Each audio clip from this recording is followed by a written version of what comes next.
Hello, everybody. Happy Sunday. Welcome to the Sunday Show. I'm Matt Dillahunty. Joining me, my good friend Promise from halfway around the world almost. How are you? I'm doing well. I'm a little sleepy. Sounds like we're both kind of sleepy. So maybe we can get some really exciting calls to wake us up. It would be nice to make some, to get some exciting calls. You can call 720-619-2288. This is one of many shows here on the Line Network. And on Sundays, we tend to focus a lot on religion, which is why you'll see down below, it'll be like, are we destined for hell? We could have put any number of captions there, like, you're not going to heaven. And if you think you are, you're wrong. But you can call in and explain to us what we may have missed in all this. Promise and I are both former believers. And we're sitting here after, I don't know, what sometimes gets called deconstruction or whatever. I mean, I've been out of religious belief, out of Christianity for several decades now, and I've spent a lot of years doing this.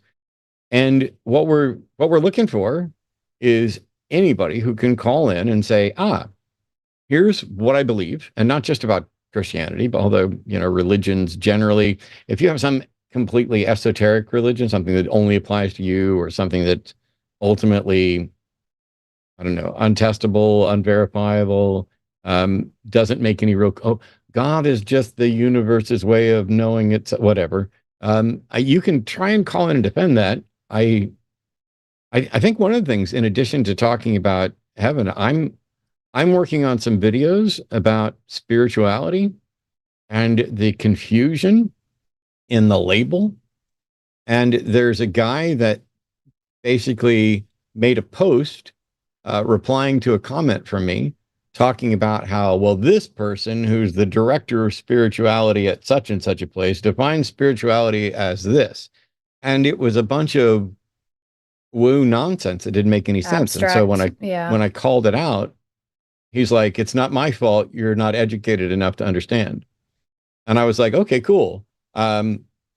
Is it just because you and I went to different high schools? I mean, what education am I missing?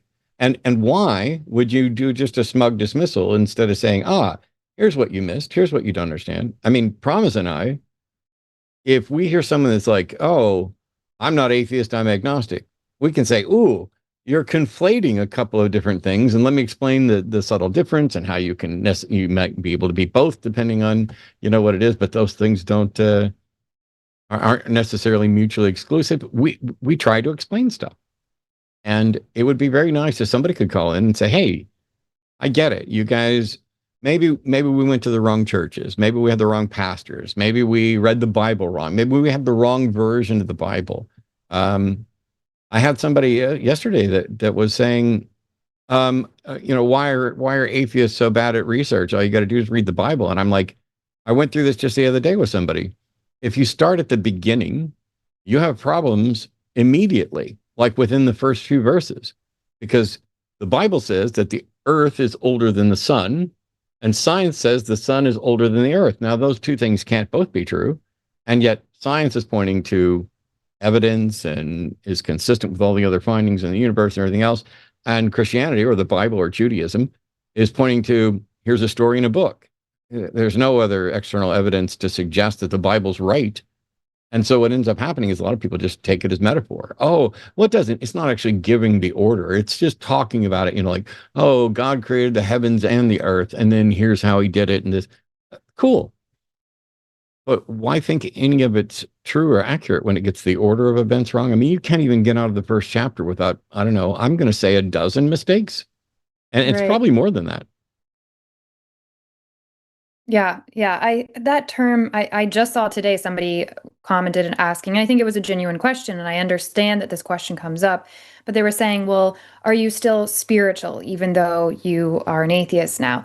And it's like, maybe I am. I don't know, because every time I ask somebody what they mean by that, they say very different things. And um, I don't know. It's wild to me that somebody would assert like that this is the mean. Like, are spiritual people going to all have a big meeting and decide this is what it means?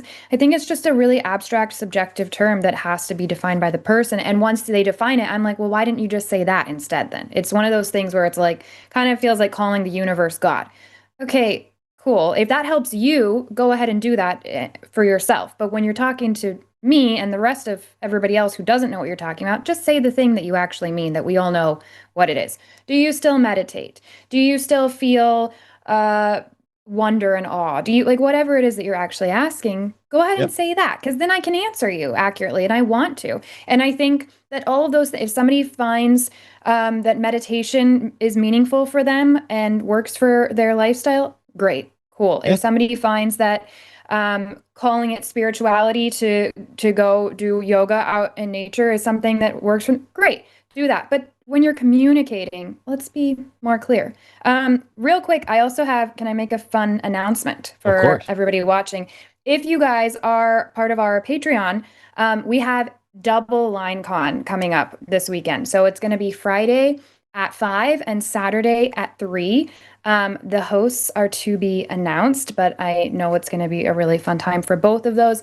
If you're in the $15 tier and up, then you get access to both. That's included. So very excited. Be on the lookout for those. If I can sit on my phone like while I'm halfway asleep in bed and watch some of it, I'm totally going to try to, because it sounds very exciting. I tell you what, we always prioritize theist callers. We have we have multiple lines. There are plenty of lines open right now, but we always say if you're a theist and you're calling in to defend that stuff, you're going to go right to the top of the queue. And because we already have a theist caller, we're only a couple minutes into the show. Instead of vamping or whatever, we'll just be respectful of their time, bring them in, and see if we can have a conversation now if you're ready. And hopefully that'll spawn some more calls. That sounds awesome. All right. Mark's calling from Florida. Mark's a theist, pronouns he, him, and would like to talk about the Tower of Babel, which is Genesis 11. So, hey, Mark, how are you? Hey, man, how you doing? Travis, how you doing? Pretty good. You hear me? Yes. Good. All righty. Yeah, I was, what was this? There was supposed to be one language being spoken on the earth. You know what language that would have been? Would it have been Hebrew or Aramaic or Roman? I have no clue. There's What no would way the to know language be because in this isn't real. everybody had one language. Yeah, I don't know of any way to know because I don't believe the story is real. It's kind of like asking what kind of Okay. bread were the breadcrumbs in what's that story? The two kids that go to the gingerbread house. Hansel Oh, and the Gretel. ox. This, it's kind of like you're asking a detail of a story that like we wouldn't know It's like because it's a asking story. if Bigfoot uses conditioner. But Right. But anyway, see, that kind of weird because if everybody spoke the same language and he's supposed to broke the languages up, then how would the person who spoke one language know another language? You know what I'm it saying? wouldn't. Kind of strange. That's the point of the story. The point of the story. So, what do you think happens in the Tower of Babel story? Well, most likely they were building a castle or a tower, and supposedly God saw that and didn't want them to do that for some reason. Yeah. But he What was kind of what was the punished reason? them. I mean, like, maybe their arrogance. Maybe they No, were just thinking, I'm going to be no. up to God or something. So, okay. So you seem to be buying into the preacher respin version that is common that has nothing to do with what the story actually is. At no point in this Tower of Babel story does it say anything about arrogance or anything like that. But also, I don't know why a god would fear an arrogant people that he could squash like a bug. Yeah, that's right. A lot of it, what I've heard in the preaching is that they were too arrogant, and God just tried to put them down and scatter them around.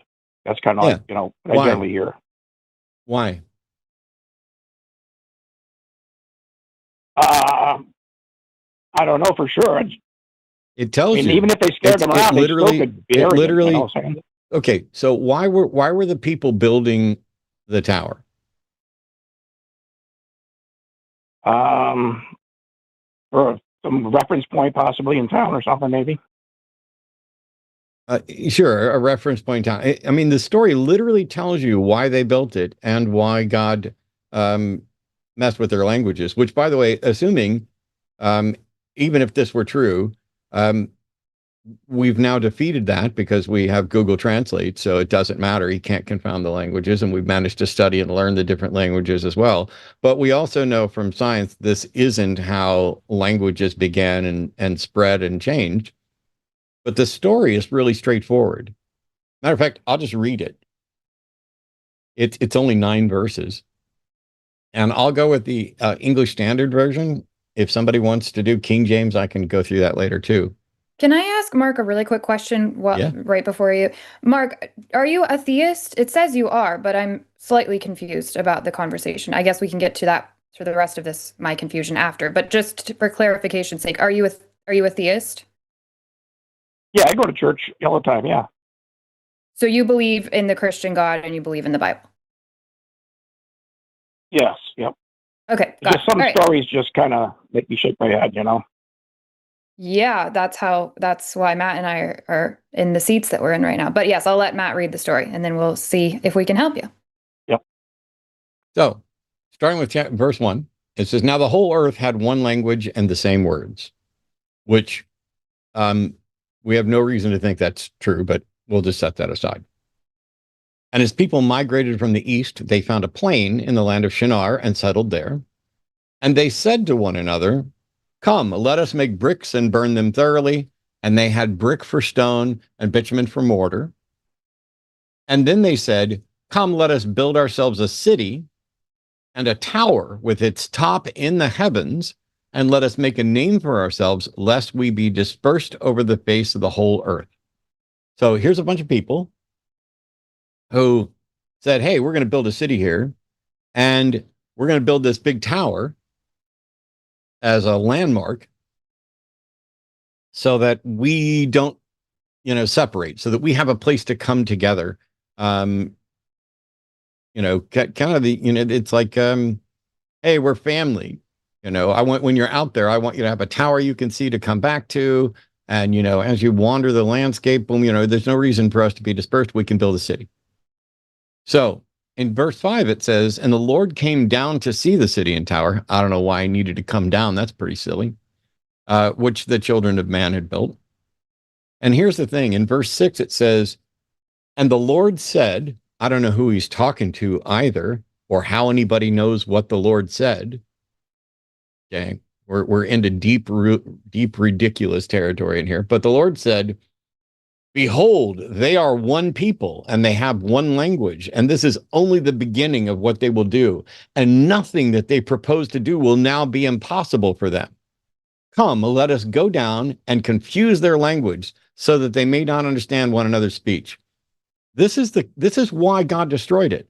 These people are cooperating and working together. And if I don't put a stop to that, they'll be able to accomplish anything.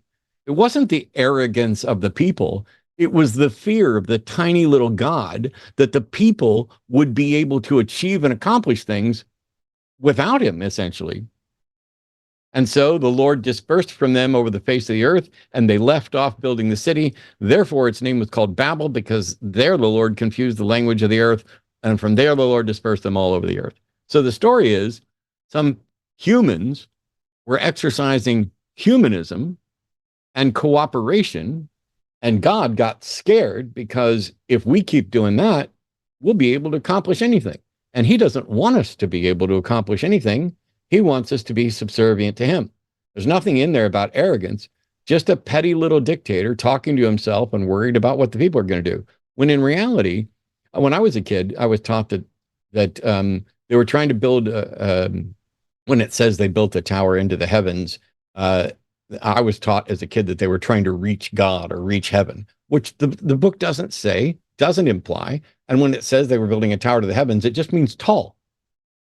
So Nothing about this story is what you and I were taught in church by any pastor.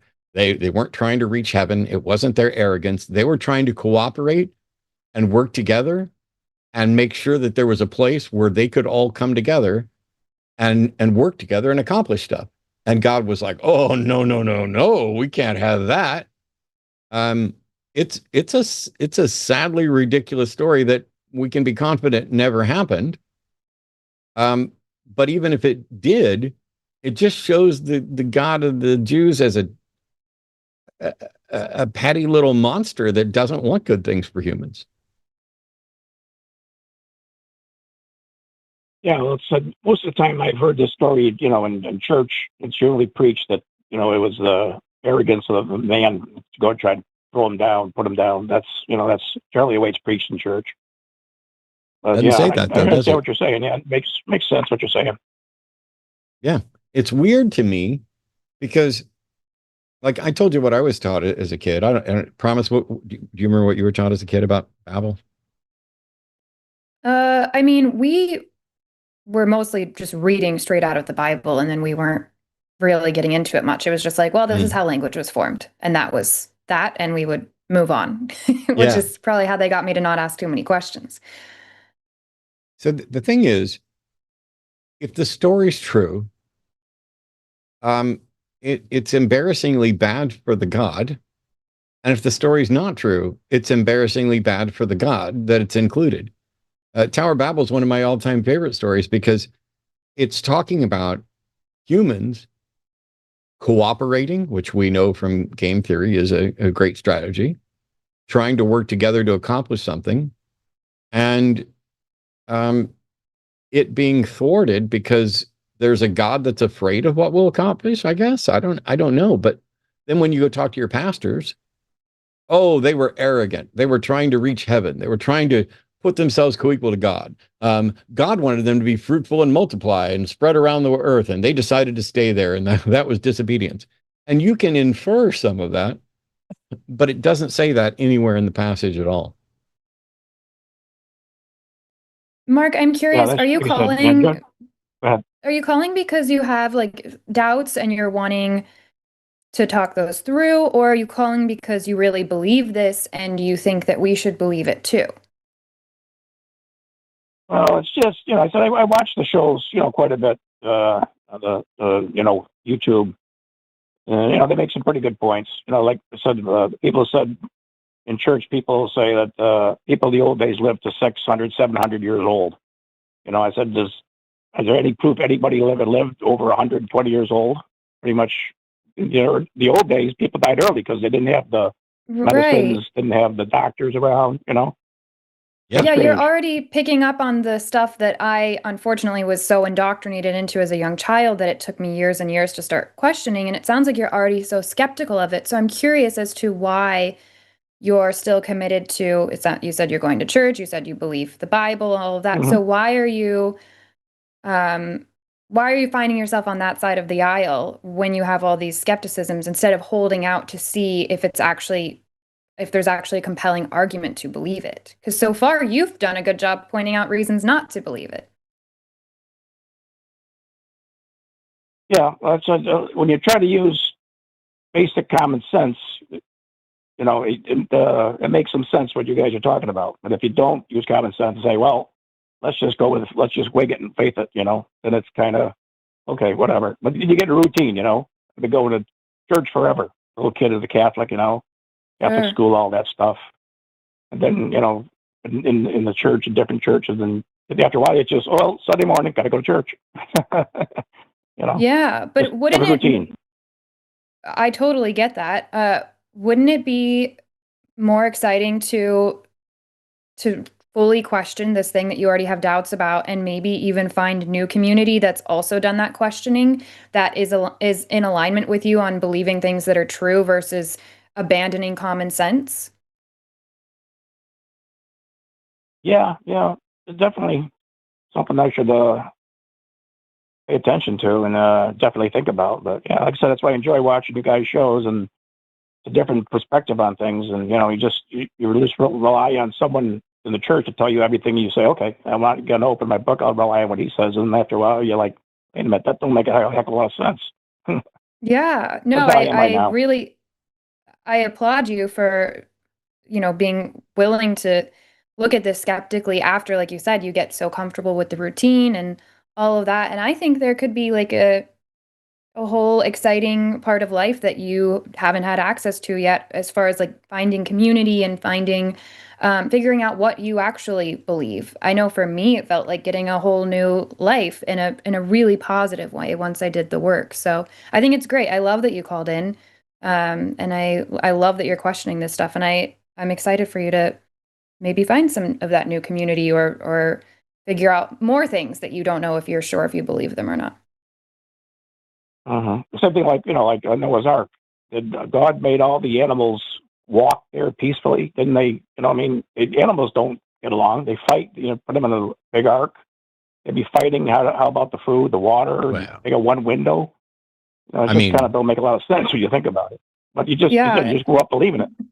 Yeah. Right. No. It's like, oh, we packed up carnivores and herbivores and omnivores, and yeah, it doesn't make any sense. But also, that's just one aspect of the story that doesn't make any sense.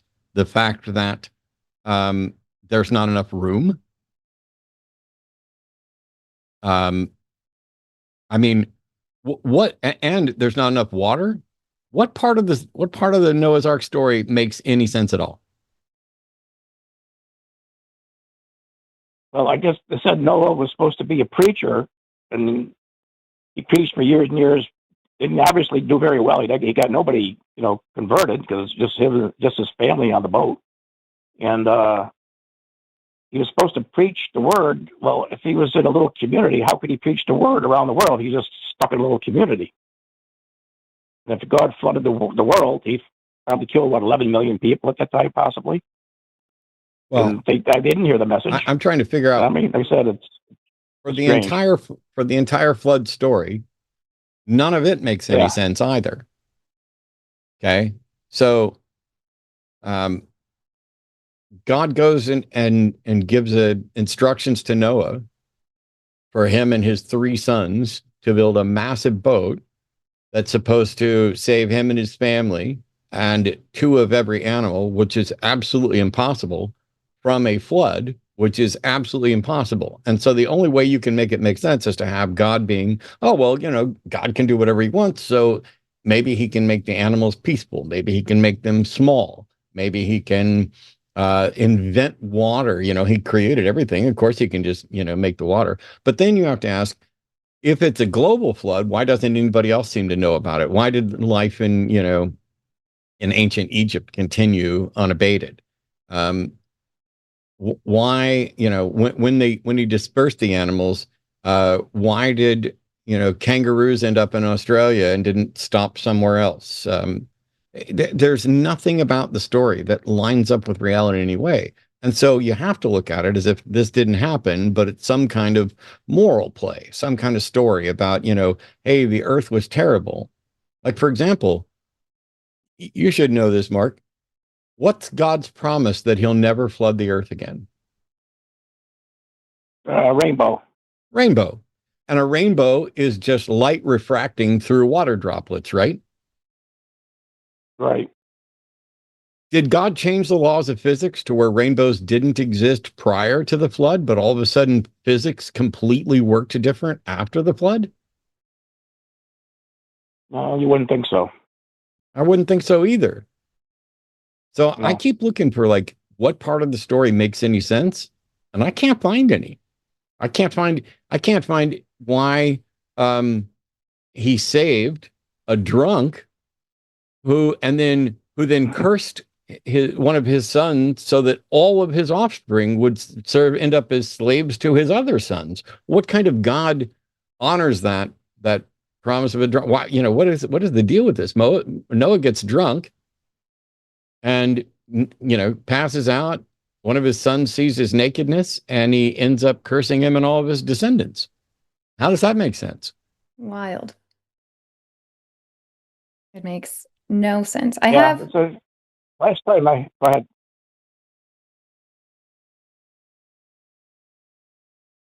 You go ahead, Mark. Oh, said the last time I heard the ark being preached and stuff, the preacher said there's plenty of room on the boat. Like there's millions of square inches they could put animals on. They could plenty of room for food, plenty of food. But that's where they leave it. They don't say, well, how about the waste? How about the water? How about the Well, air breathing they're in wrong there? about that. I mean, they're wrong about there being being plenty of room to begin with. So that's what I was told. Plenty of room. Ken Ham built part of a life-size or a 2-scale ark. You can go and visit it. There's no way there's room on there. I mean, it's ridiculous. And by the way, if you were just to take a pair of every type of canine, do you have any idea how much room that would take up? And you know what the creationists say is, oh, we didn't have to take every type of canine. He just took one type of canine. And then after the flood, those two produced all the canines, all the dogs, everything, domesticated, otherwise, etc. So creationists believe in an incredibly rapid evolution that starts when the boat lands and the pairs go out and begin to multiply. They evolve at an impossible rate in order to explain how we went from a boat full of creatures to the vast diversity of life on the planet now. These are stories written by people who didn't know how big the world was, how many animals were in it, what the limitations were with regard to water or anything else. They didn't know anything. They were just hearing a story that was, by the way, some suspect, copied from other stories like Enkidu. But yeah, I wish there was a way to make it make sense, because then I could evaluate it. It's possible for the story to make sense and be false, but it's not possible for the story to not make sense and for anyone to think it's true. You would have to be irrational to take something that is contradictory and confusing and nonsensical and say, ooh, that story's true. What part of it's true? Yeah, I got you. Yeah, definitely. A lot of the stuff, it just doesn't make a lot of sense. But I said you have to leave it on faith to make it make sense. Because if you just put two and two together, it doesn't equal four a lot of times. Why would you leave anything on faith, Mark? Because if the story might be true and it might be false, and you believe it's true based on faith, and it turns out it's false, then faith has allowed you to be wrong. Yeah, that's true. I mean, I care about not being wrong, so I don't exercise faith for anything. To me, faith is the excuse people give when they don't have a good reason. Because if you believe something and you have a good reason, you don't ever have to appeal to faith. You just say what the good reason is. I believe in the theory of evolution by means of natural selection and the common descent of all the great apes, and I'll just point to the fusing of chromosome 2 as one piece of evidence there. I don't have to take it on faith. Okay, well, I tell you, you guys gave me a lot to think about. So yeah, you I bet. Appreciate your time, and yep. Thanks so much, Mark. Thanks so much. Keep asking questions. Okay. Yep. If you find good answers, take care, promise. Bye bye. Yep. Yeah, if you find good answers, let us know. We're looking. I mean, we're here because we couldn't find good answers, but maybe we suck. Maybe we're just not very good at finding answers. That was one of my favorite calls we've had in a while, actually. I really appreciate Mark's honesty there and being willing to look at stuff skeptically and just be honest about it. Either be like that or call with a really good argument. Those are the kind of calls I want. Well, here we go. So we've got another theist already on the line. Cortez is calling from New Jersey and wants to share the good things that happened to him as to why he believes in God. So, hey, Cortez, how are you? I'm good today. I'm living, I'm breathing. So far, so am I. Yeah, I just want to share, I know, couple times I called, we've been battling with each other. I think the hard truth of why I believe in God is because I really don't have a lot of evidence. I have to take things on faith. You know, Why? me in my life. Why? Because I have no other way to explain it or try to give you evidence. Yeah, I but have no evidence for God. okay.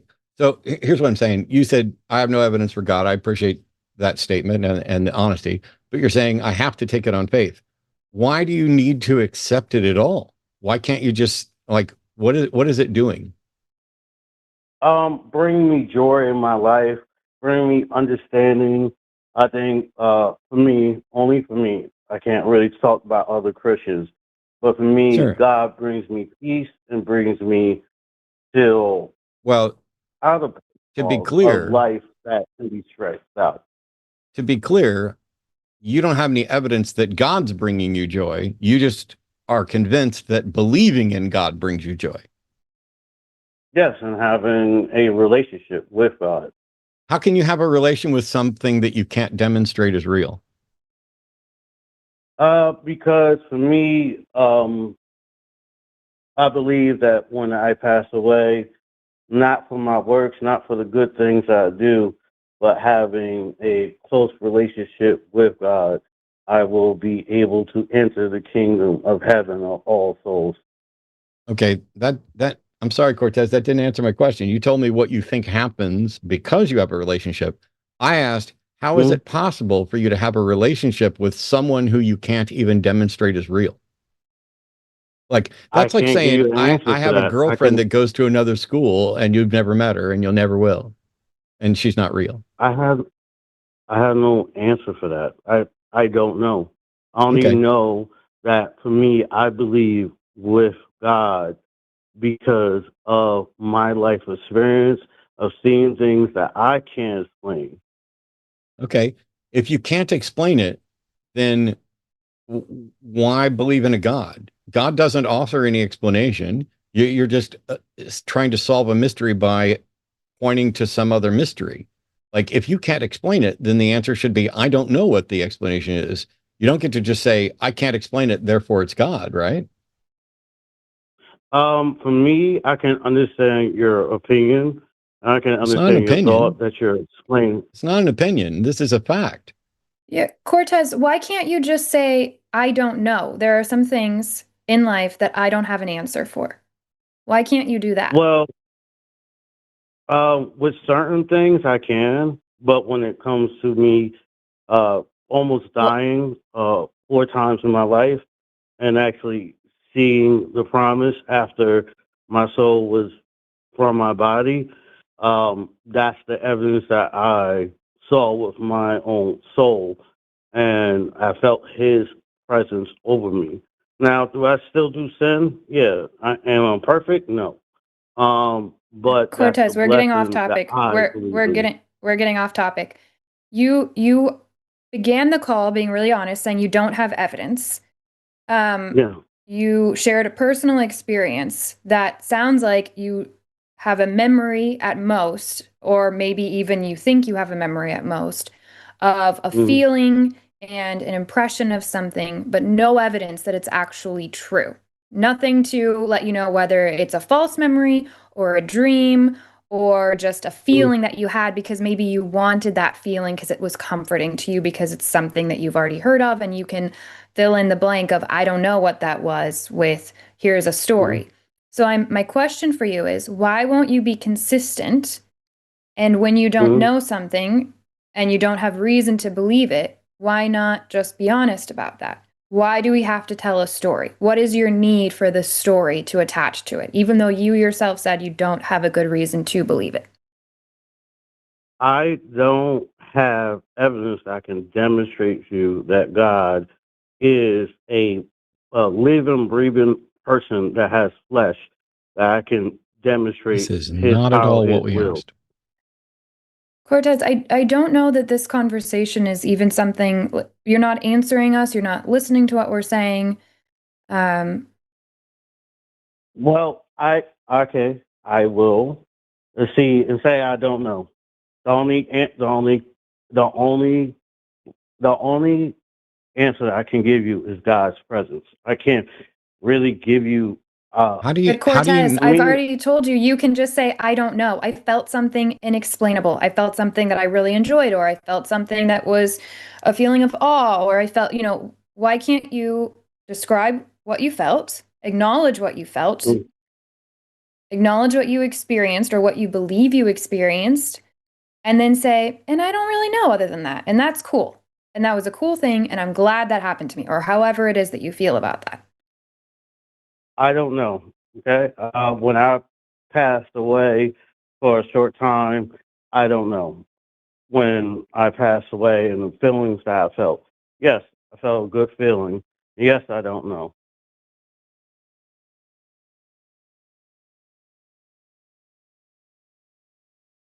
So, I mean, I just don't. For me, it's not that I don't get what you're saying. You want me to explain myself clearly and why I believe in Jesus. I'm just giving you my opinions. I understand it's only Oh, my opinions.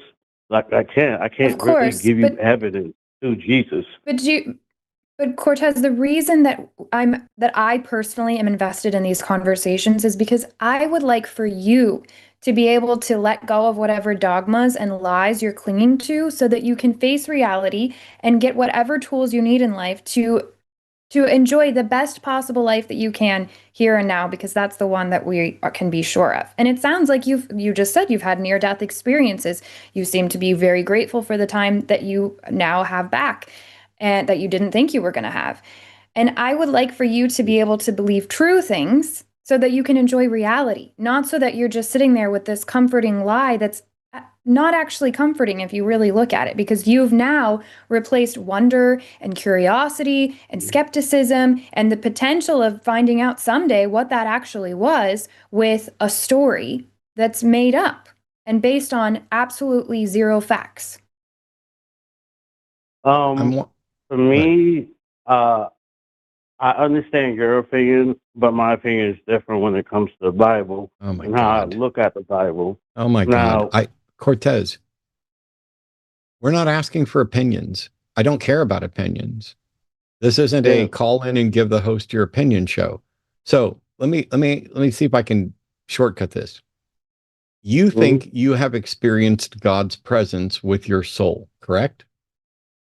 yes, Do you have any way to demonstrate that you have a soul or how you identified God's presence? no. Then why do you believe those things if you can't demonstrate it? I know you say you can't give us evidence, but you think you have a good reason and you won't even tell us that. My reason is that I don't know. I don't know how to give you what a soul is. I don't know Uh, how to give you an example of a soul. If For you don't me, know it's how my to, if you don't know emotions, how it's to, my if you experience. don't know how to point to a soul, why do you believe you have a soul? Because for me, I believe in the promise that God gave every human being dignity and worth. I'm not aware of any promise any God has ever given to anybody. What promise is that, and how do you know it's from God? Through Jesus Christ that died on the cross, I believe, for everyone's sins in the Bible. That's the only way I can know Okay, it by pointing to the so Bible. everything. So, is it fair to say that everything you believe about a soul, about God's presence, and about God's promise is because you accept that the Bible story is true? Yes, Okay, is all of the Bible true? yes. Then is the Earth older than the sun, or is the sun older than the Earth? I don't know. I only go by the Bible. You I don't so know. if science so if the Bible says that the earth is older than the sun and science says the sun is older than the earth, you're going to believe that the earth is older than the sun because that's what the Bible says, and you're going to disbelieve science. In that fact, yes. Okay. Why? What reason do you have for disregarding the scientific expertise of countless people who know and understand reality far better than you and who can demonstrate the truth of their claim through evidence? You're disregarding all of that and instead Mhm. going with a story that is patently ridiculous and has no supporting evidence. What's the justification for that? Does it In just feel good?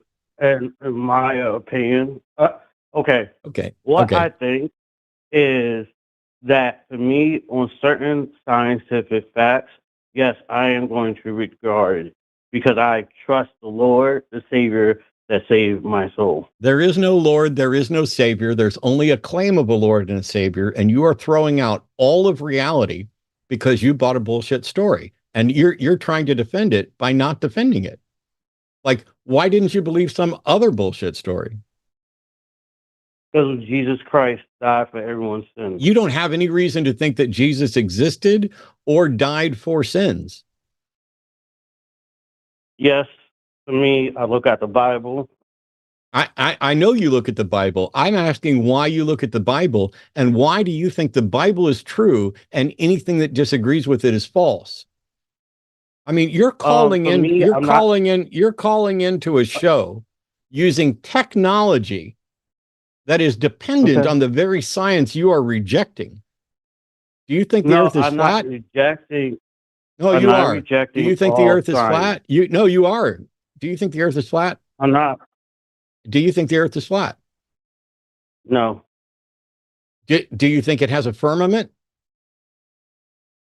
I don't even know what that means. I ain't It's gonna in the lie. Bible. How is it that you say the Bible's true when the Bible says there's a firmament and science says there's not? Which one's correct? The Bible, right?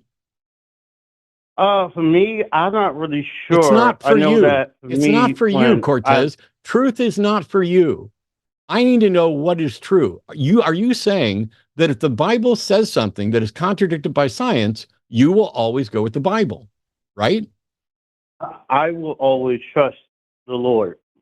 That's not what I asked you. You have no access to the Lord, and you have no Lord you can point to. You can only point to the book and say you believe the book, right? No, I speak to God. Does God speak to you? Yes. Prove it. I can't really prove it. How do you proved it to yourself? How do you know God's talking to you? Because no, let me see. The only thing I can give you is that after my grandmother died, I prayed to the Lord. I was very sad, and I saw a bird that my grandmother always liked, and for me, having that comfort helped me a lot. So that's the only thing I can give you. Is it possible that that wasn't God, but just coincidence? It could be. Okay, then what's your justification for claiming it's God if you just admitted it could be coincidence? Because I agree it could be coincidence. I have no reason to think it could be God. Why do you believe God's even a possible candidate explanation? Because I trust God. No, you don't get to. No, my God, Cortez. You're not trusting God. You're trusting a book. You're trusting a suspicion. You're trusting your feels. But your feels aren't necessarily right, are they? Yes, you right. It's not always Okay. right. So but if the Bible says that the earth, it has a firmament and science says it doesn't, which one are you going to accept? for me, I wouldn't even honestly, My God. Matt, I wouldn't Cortez, even try to debate that talking I'm point. not Can I- asking you to debate I- it, and I'm not asking you for you. Never mind. Go ahead, promise. Cortez, do you think that that people should have a good reason for the beliefs that they have? Do you think No. that's important? I don't really tell you the truth, no, I don't really Okay. judge Okay, cool. people on Okay, so then let's play this out then. God gave me an impression, an experience. I almost died, and during this, he told me that you have to give me all of your money for the rest of your life. So you need to go ahead and do that now. And God told me that I'm allowed to do whatever I need to do to make sure I get that money from you.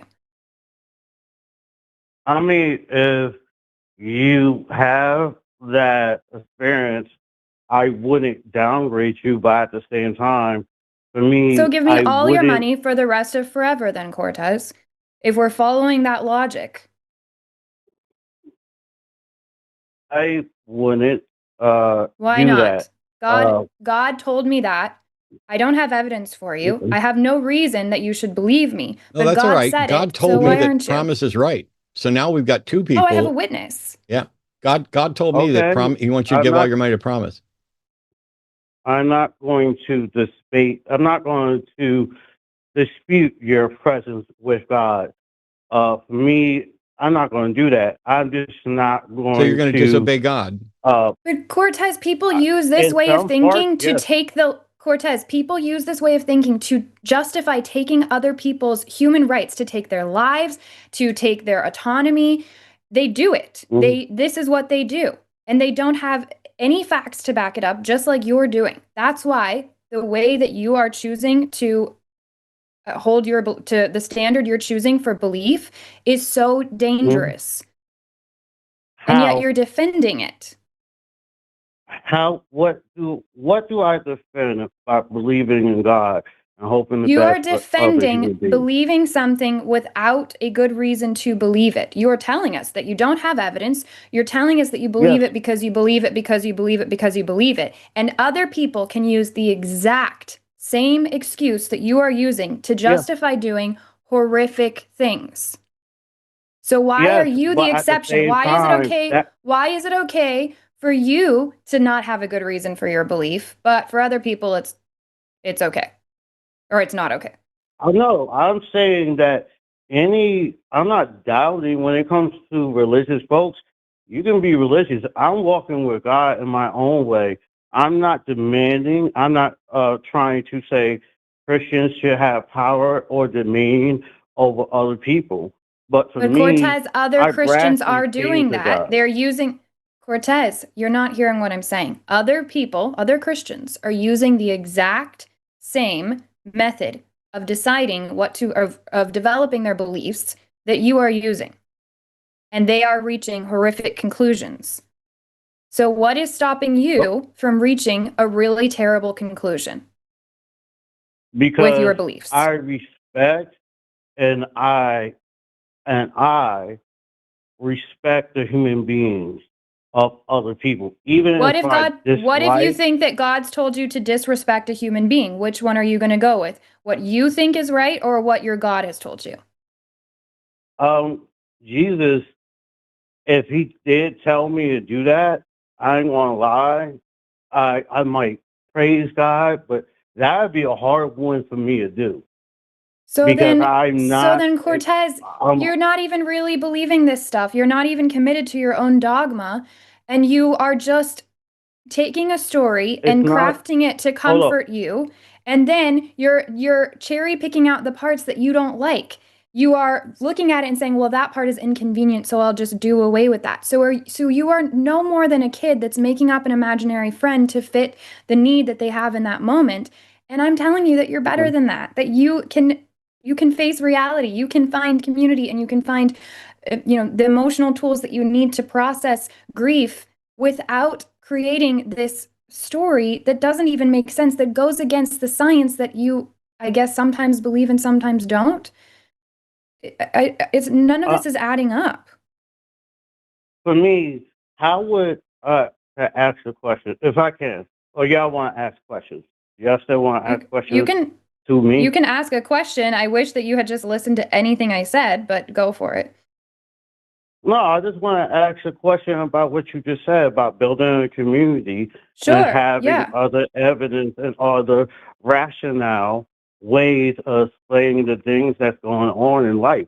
And for me, that's a hard thing because it does go back to the faith that I have with Jesus and also the things that he said in his book when it came to people's personalities, things that was going to happen. And for me, it's just a hard thing to sometimes not to put everything in a religious spot. But for me, like you said, the horrible things that the religious people, sometimes some religious people do, is horrible. And I'm against that. I am not for slavery. I'm not for killing. I am not for any of the fucking shit when it comes to the wars. Well, the people in your beloved Bible were all for those things. And Jesus himself said, let me ask you this. You mentioned that your grandmother passed. Is that right? Yes. I'm assuming, did you love your grandmother? Do you love your grandmother? I had to grow to learn how to love my grandmother. My grandmother was a Okay, we'll use a faith person. different. Okay, is there somebody in your life, a family member that you love? My Edie, my auntie, and my sister. Okay, if Jesus told you to hate them, would you do that? And I would you couldn't. think that that's helpful in your life at all? No, it's not. Okay, so in the Bible, Jesus tells people that it would be better to hate your family and follow him. I have to read that. If it is, I have to read the I don't know context. why- Have you of it. read I the haven't Bible, really- Cortez? No, he hasn't. He does No. not know what's in the Bible. He doesn't know what the firmament is. He doesn't know. By the way, I'm assuming you said you're opposed to slavery, but the Bible's not. The Bible's in favor of slavery. So you reject the Bible. You reject science when it conflicts with the one thing in the Bible that you know. And then because you don't know shit else about the Bible, you're just making all of this up. You are literally in violation of biblical Christianity because you have invented a God of your own making. You're not obeying Jesus. You don't know what Jesus said. I understand what you're saying to me. I don't know if I believe it. Yeah, it's a fucking fact. Tell me, so what is divorce okay or not? I think it is because in some Under what circumstances? some religious texts, Under what circumstances? Jewish or not. Under what It- circumstances is divorce okay? I'm not really sure. When If a it man comes is down to it, abusing, Matt. if a man is abusing his spouse, is divorce permissible then? I don't know what exactly you said. You don't like know. said. That's my Exactly. point. That's Yeah. my point. You don't get to pretend like I'm offering you an opinion when I'm offering you the fact. And the fact is that you do not know what the Bible says and you do not know what Jesus says. Jesus says that divorce is only permissible in the case of infidelity. That's it. That's the only reason. But you don't know that. And so you're running around pretending like you're a Christian, pretending like you follow Jesus, pretending like you have a relationship with Jesus when you How? don't know what the book says at all. You don't have a relationship. This is an invisible friend How? that brings you comfort.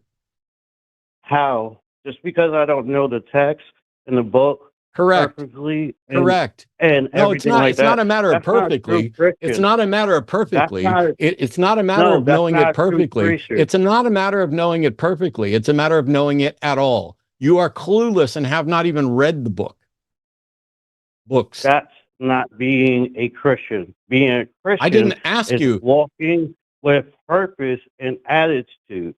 How do you know that? Because God even said that in a book. In what a book? A He book you even haven't had fucking reference- read? A book you haven't read. You're literally making shit up again, Arnold. I'm calling you that because of the Book of Mormon. I know your name's Cortez. I understand. No problem. You do got a point. I'm not gonna lie. I haven't You read are the lying. Bible for me, but that doesn't doubt my faith with God.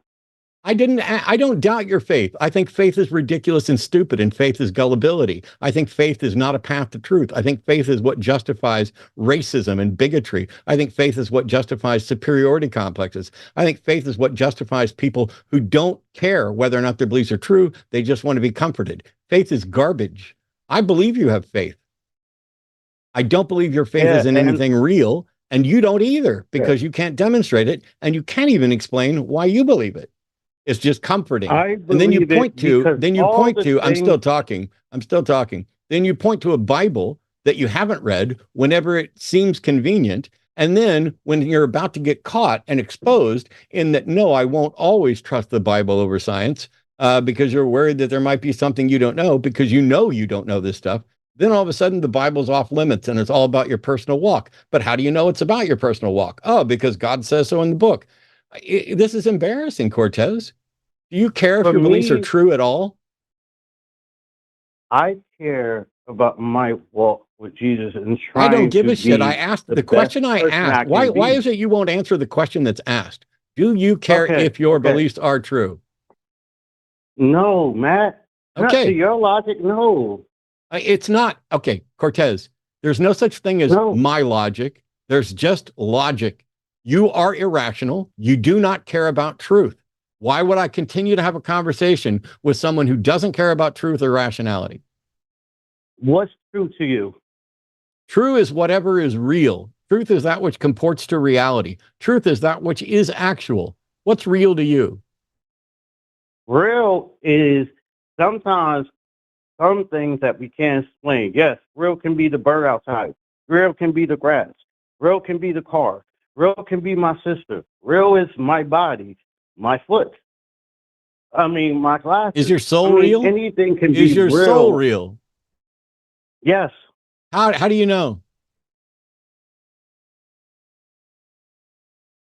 Because for me, even though that you don't like faith and you don't, that doesn't answer you, but that's the only way I can take it there.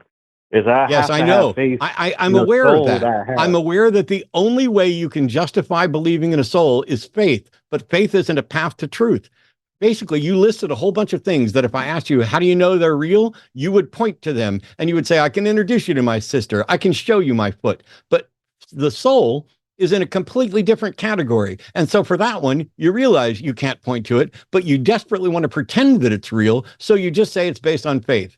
What if I take it on faith that white people are better than black people? What if I take it on faith that women are better than men? What if I take it on faith that souls don't exist? You can do that. Yes, I know I can. The point is, should I? Is it wise to do that? I don't have an opinion on what's wise. Then, or what's then I best have for nothing another else. person. I apologize. Promise you can keep going. I got nothing. Cortez, I don't understand. What? Let me ask you this. Why should we listen to anything you have to say then? If Matt and I care about what is actually true and you're saying you don't, then why should we listen to anything you have to say? Ever. Okay, so do you want to just yell at Christians and not really understand Now them? you're being Cortez, can you answer dishonest my- as fuck, Can and you you're about answer to my piss me off. question? No, Cortez, can you please you're answer a my piece of question? shit now. Okay. Now you're being a piece of shit because at first of all, How? we offered you. No, shut your mouth and listen. Shut your mouth and listen, please. We offered you every opportunity to explain. We've been sitting here patient. We have paused between things. And you, when we point out, do you care about whether or not it's truth? Do you care about, instead of that, you say, oh, is all you want to do just sit here and yell at Christians? That's as dishonest as fuck with regard to what we're doing. We were nothing but respectful and listened to your bullshit for ages. And now you're going to pretend like all we want to do is yell at people. This is what happens. I want everybody to observe this. This is what happens when a brain that is so broken and poisoned by religion gets backed into a corner. All it can do, shut up. I'm still talking. I'm still talking. I'm still talking. I'm going to mute you. Now nobody can fucking hear you. Don't you tell me how to do my show. I've done this for ages. We sat here. We weren't yelling at you. We weren't calling you names. We were genuinely asking you to explain. And you have no explanation because you don't care about truth. You don't know what truth is. You don't know what reality is. You have no, and it's not your fault. It's not your fault, Cortez. Nobody gave you the tools to evaluate reality. You have no tools to determine what's true and what's not true. You have no tools to determine whether or not something is reasonable to believe or not. And you have no true tools to defend your belief, which is why you'd rather lash out at us and pretend like we're the problem. All we want to do is yell at Christians. No, what we'd like for people to do is defend their beliefs rationally. Yeah, run away. Go away. Run away. That's what we want. We want people to defend their beliefs rationally. I appreciate your honesty in that it's all about faith and you don't care about truth. But you're lying because you do care about truth. You are in so deep in the let me rationalize and desperately cling to this. And if you would have just stopped and thought and listened, promise more so than me, but we could have helped you understand why truth matters. We could have helped you understand why faith isn't a path to truth. We could have helped you understand, as Promise tried to do multiple times, that maybe the best answer you can give is, I don't know. We're fine with the notion that you think you have a soul and that you think your soul has experienced God, but we don't believe you have a soul, and we don't believe your soul has experienced God. And the point is, you need a way to demonstrate that that's true. Otherwise, you are being irrational, even privately to yourself. It's, yeah, he ran. Okay. It is. And I was in the middle of asking him a legitimate question. Why should we listen to him? And why should we listen to him over somebody else who calls in to defend slavery based on the exact same way of thinking? Yep. Really frustrating. It was going so good too, because at least, for the most part, it was, I don't know. But he's not willing to accept, I don't know. It's always, I don't know, therefore God. And this is a terrible thing. This is what religions prey on, is that we are incredibly uncomfortable with acknowledging that we don't know something. Where did life come from? I don't know. What happens after you're dead? I don't know. Why is there something rather than nothing? I don't know. But when it comes to things like a soul, I think the soul is based on the claims, not just falsifiable, but falsified. Because if you made a list of all the features of a soul, and one of them is that it can exist outside of the body, there isn't strong evidence to support any such thing. But setting that one aside, all of the other things about a soul are identifiable, malleable, meaning they can be changed and altered, parts of a brain. Your personality changes over time, but it can also change with physical damage. The individual who climbed a tower at the University of Texas and shot a bunch of people wanted desperately them to perform an autopsy on him because he knew there was something wrong. And so after he died, they did, and they found a massive tumor in his brain. And there's a lot that we're learning about the brain and about what makes us us. I am a persona generated by my brain. And it includes my likes, my dislikes, my memories, my feelings, my experiences. And those are constantly changing. There are things that I forget. There are memories I no longer have. I can be reminded of things, but I no longer have confidence that what somebody's reminding me of is accurate. When I hang out with my parents, and I'm 57. Yeah, I know I look 23, but I'm 57, and my parents are in and around 80. And we keep telling the same stories year after year after year after year after year. Some of them we can trust kind of reliably because there are home movies. Now, we didn't live in an internet, there was no internet then, and getting photographs taken and done was expensive. It's not like you just held your phone up and did whatever you wanted. But there's a great, I showed Arden our home movies. My brother put them together in a nice package, but there's one where my brother and I are out in the backyard, and there's a big mud puddle back by the back chain link fence. And we're out there, and my brother is running across and then running through the puddle. And I'm taking a coffee can and scooping up a bucket full of muddy water. And as he comes running towards the pit, I chug it right in his face. And if you only saw that once, you'd be like, that kid's a dick. However, he laughs and goes right back and runs through and has me do it again. We're playing. It's fun.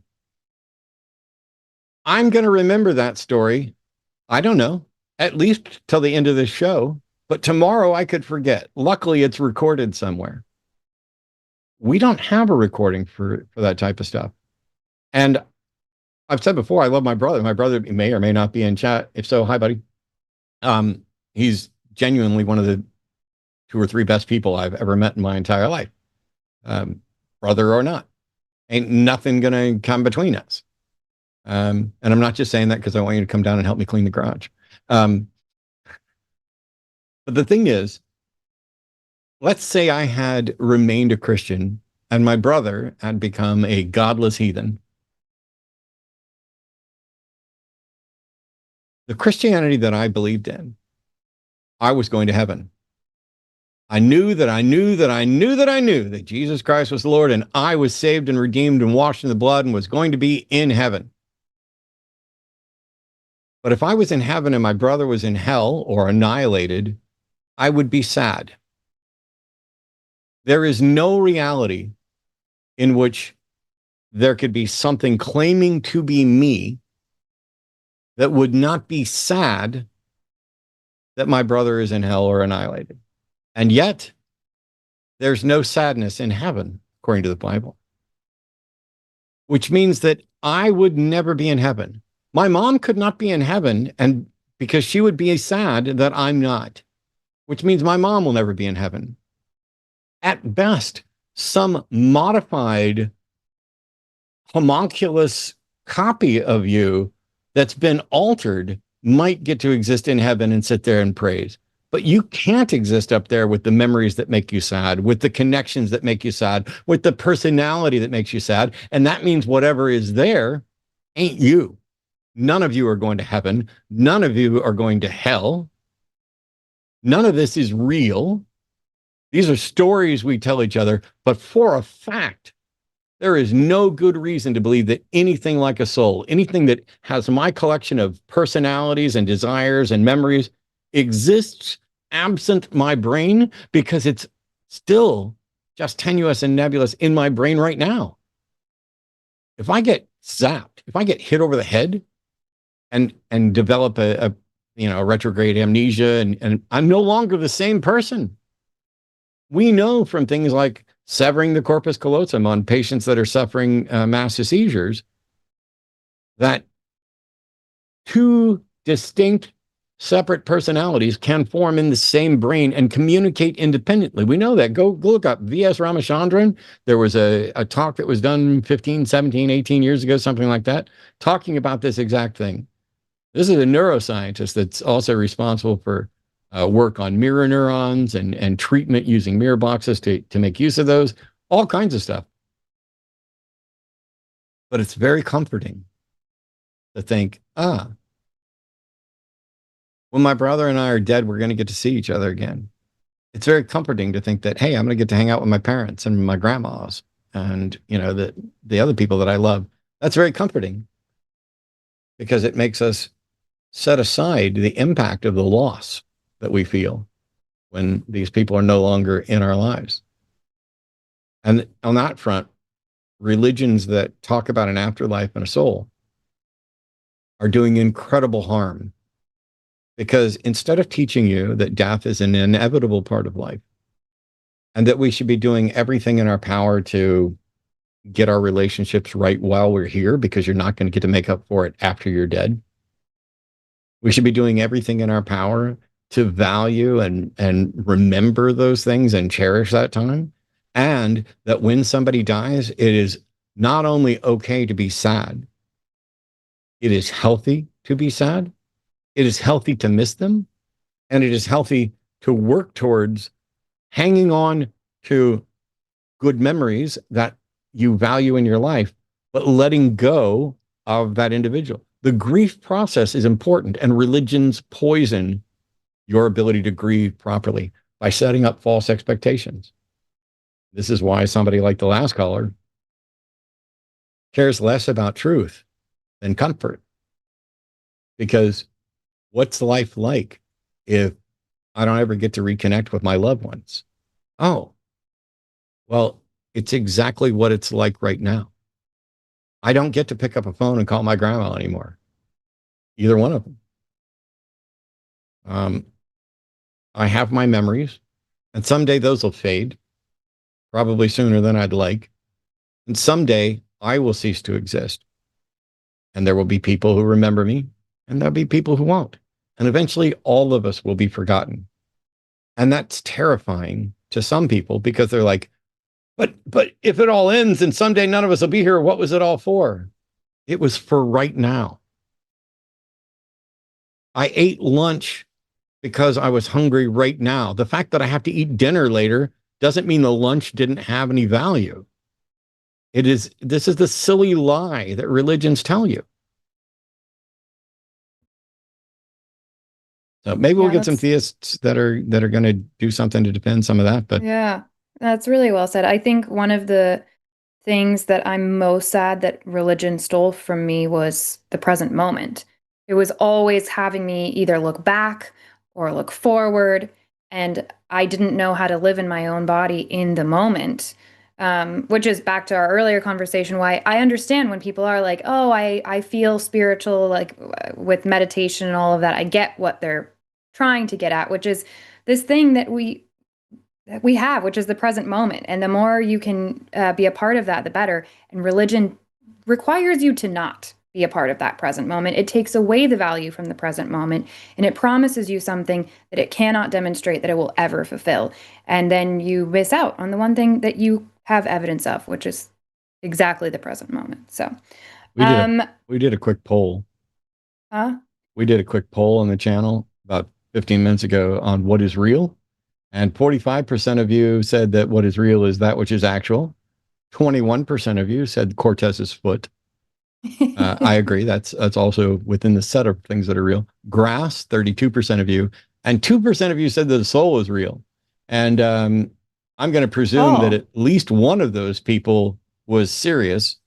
And I'd love for you to call in and explain how we can know that a soul is real. Yeah. Real quick before we start taking calls again, if you guys didn't hear earlier, we have double line con this weekend, which is really exciting.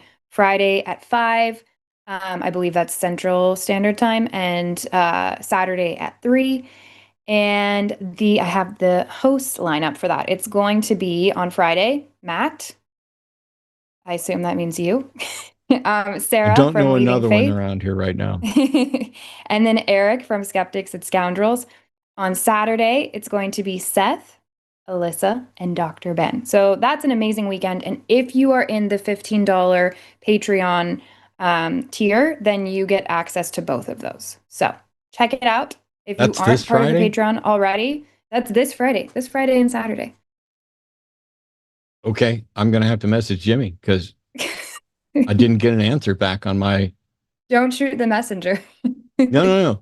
It's fine. I get that he's doing the schedule and stuff right now. It's just that I didn't get an answer on the question I asked, which is, I was trying to think of things that I could do. Here's what I'm going to do unless Jimmy says no. If you are one of those patrons and you show up on Friday, I am going to put together a short presentation where I'm going to, and I don't know which one or whatever else, I'm going to teach the patrons a magic trick that they should be able to do. And it'll probably be something that you might be able to use as a teaching tool to kids and talk a little bit about magic and skepticism. And if this is something that is, that people like as part of LineCon, I have entire rooms full of magic books, rooms, plural, full of magic books and magic props. Because I've been doing this since I first held a deck of cards at like the age of 6 or 7 or something. But the principles of skepticism are something that I think need to be taught more of. And at a minimum, you can learn something where you might be able to win a drink at a bar or impress a niece, a nephew, a grandkid, whatever else. So we'll get some feedback on that. But that's my current plan, unless Jimmy says, no, we need to do something else. I love that. That reminds me of, I think it was the first weekend I met you years ago. I was with like a group of a bunch of different like TikTokers and stuff, and everyone was so freaking out about you being there and so excited to meet you and like wanting to ask you about your philosophy on this and what you think about this thing. And you had just done a rubber band trick, and I was like, I had to go up and be like, can you do more of the rubber band tricks? Because that was way more exciting to me. I can go watch your YouTube videos and all of that, but the rubber band tricks are really fun. So in fact, now I don't think I've ever seen you without requesting the rubber band trick. So yes. I literally have rubber bands all over the place, anywhere, everywhere. Like, for example, I can wrap it around my thumb like that, put my finger on it, and pull it right through my thumb. And, it's amazing. How does he do it? It's There's incredible. a hole in the rubber even band. cooler It's in right person. here. That's the hole in the rubber band right there. All right. Yes, I will be happy to do all that. We've got more. Well, we've got one caller in the queue right now, but there's room for more callers, and I see somebody screening. At some point, you should do something with your snakes. I might do something about genes and things, because we do a lot of breeding. But all right, we have someone calling from your neck of the woods, at least relatively speaking, compared to mine. So Dave, pronouns for him, is an atheist calling from the Netherlands with a question about conflict between a believer and a non-believer with a child. Hey Dave, how are you?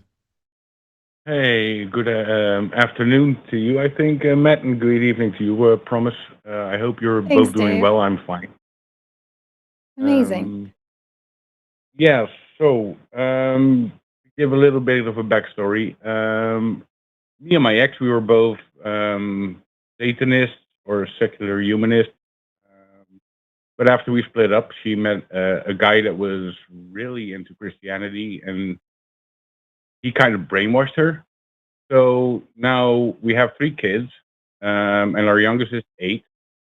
So they live with me, in an atheistic household. But every 2 weeks, they go see their mom, and she's starting to indoctrinate my 8-year-old. So she's taking him to church, teaching him about the Bible, taking him out evangelizing to the public, and all kinds of stuff like that. I'm, of course, trying to keep him atheist because I don't support Christianity in any way. But I'm beginning to find it starts confusing him a lot because, of course, he believes what his mom says, but he also believes what I say. So do you have any insights on how I can handle this without really making it much worse for him? Because it's really difficult. I have some thoughts for sure.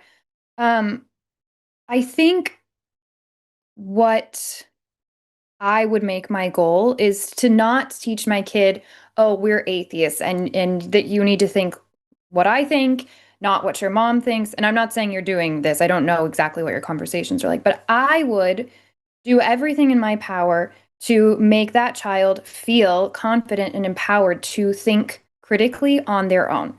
Because kids are often going to believe and not believe all kinds of stuff because they're figuring it out. And you should be the safe person that supports them thinking stuff through on their own, which it sounds like his mom is not going to be. So this is your opportunity to be like, this is what I think. This is what your mom thinks. Let's talk about critical thinking skills. And there's some books out there for kids. I'm sure a Google search will bring you what I've found, that I have friends with kids that highly recommend them. And, checking out things like that, even like little mystery books for kids where it causes them to have to think through like to solve a mystery. Those can be really good for helping develop critical thinking skills. And so I would make that the priority. I wouldn't get too concerned or scared about, he's going to start believing all this crazy stuff and I need to get him to believe this instead. I would work more on developing your kid's own autonomy and own ability to think through stuff so that over time, your child and then in their adulthood can figure out, what's true and what isn't, and have the skills to do that, not just about religion, but about all kinds of things in life. I don't know if any of that makes sense or is helpful. Yeah, the problem is, of course, he goes to church and they tell him a lot of stuff. So when he gets back home, he'll start talking about it and also asking questions about what he's heard. He asks questions about the Bible, and I'm not going to lie to him. I'm not going to say that it's right what they tell him, because I don't believe in that. But that makes it more difficult, because he hears that on the weekend. And then when he comes back on Sunday evening and we're in the car and he starts telling me that Jesus turned bread into, he split the loaves of bread and turn water into wine and stuff like that. And he believes that. And he asked me how that is possible. I cannot tell him, and I'm not going to lie to him. So that makes it more difficult because he really believes those stories, but I can't support that because that would be insincere. Of course, yeah. And I think that that's your opportunity to say, well, that's a great question. I think you're following your senses correctly. Does that make sense? Is that something we have evidence of somebody having done before? Is that something that can happen? You know, is it possible that somebody's written a story that people believe that isn't true? Somebody's reminding me in the comments, one of the books I'm thinking of is by David Pakman. He has got a book on critical thinking skills for kids. And it really like helps you walk through the different lines of questions, because I would look more into asking like, well, what do you think about it? Why do you think that that's true? If your friend came up to you at school and said, I turned a piece of bread into 500 pieces of bread, would you believe your friend? Why or why not? What would make you believe them? What would make you think they were lying? That's what I mean about like helping them develop the skills to think through all of that stuff, because you're not going to have this perfect moment in these situations where you're like, well, I don't believe that, and this is why, and now I hope you're compelled to follow what I'm saying. It's a long process, and sometimes your kid is going to believe things like Santa, or like that they have an imaginary friend, or all kind. That kids are so creative, and they're coming up with all kinds of stuff because they're learning how to develop these thinking skills and creativity and all of that. And you don't want to get rid of that just because of your fear of them being indoctrinated with religion, which is a valid fear. But that's why I think it's more about a long-term strategy of helping them, like asking more questions than answering them. I think you should still be honest. Hey, this is, yeah, I understand a lot of people think that. I don't think that, and this is why I don't think that. And I don't think you have to do that by saying, well, they're a bunch of idiots and it's just not possible. I think you can say, yeah, some people believe that.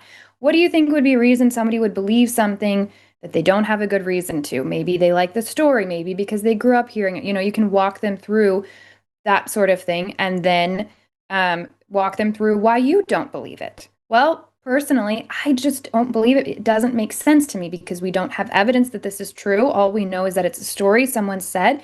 And should we believe things just because somebody wrote them down in a story? Why or why not? You know? Yeah, well, I never tell him that people that believe it are idiots because, well, it's still his mom, and I don't want to damage their relationship. So, of course, yeah, it's hard.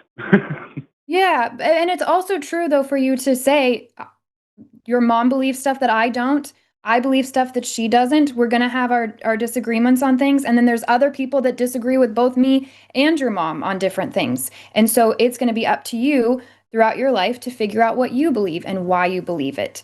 So again, that's why these developing skills over time is way more important than having the right response as to this particular story, or, you know, being true to yourself and not being disrespectful to the relationship that your child has with their other parent. That's all great. But I think that can be easy to do, especially when you focus more on the long-term plan rather than like in that moment, exactly what to say. I would just work on building up different questions and conversations over time, and still being on, like throwing out there, like I believe some stuff, and maybe you'll find out when you're older that I didn't have a good reason to believe it, and you'll have a different perspective on that. Like, I think it's also important for kids to learn that their parents aren't the end all be all and they don't know everything, which is all the more reason why they have to figure out how to think for themselves. Sorry, Matt, I've been going on and on and on. You might have something to add here. If I had anything remotely to add or change, I would have said so, but I don't. Thank you very much. I will go look back into the chats because I saw a lot of also things going by there, talking about certain books. So I will look into that and read those, and hopefully it will help. Yep. Yeah, I think that's great. Teach them how to think, not what to think. Give them the tools. Encourage questioning. Encourage inquiry. Encourage discovery. Don't ever be afraid to say, you know, when they ask a question, it'd be like, I don't know, but let's go find out, because I don't know is just a give up answer, kind of. But I don't know, but let's go find out is, hey, that's a great idea. How would we figure this out? How could somebody turn water into wine? Is magic real? How do we tell the difference between, you know, a claim that something happened and a good reason to believe that something happened? But yeah. Be the uncomplicated parent that they can always come to with questions, and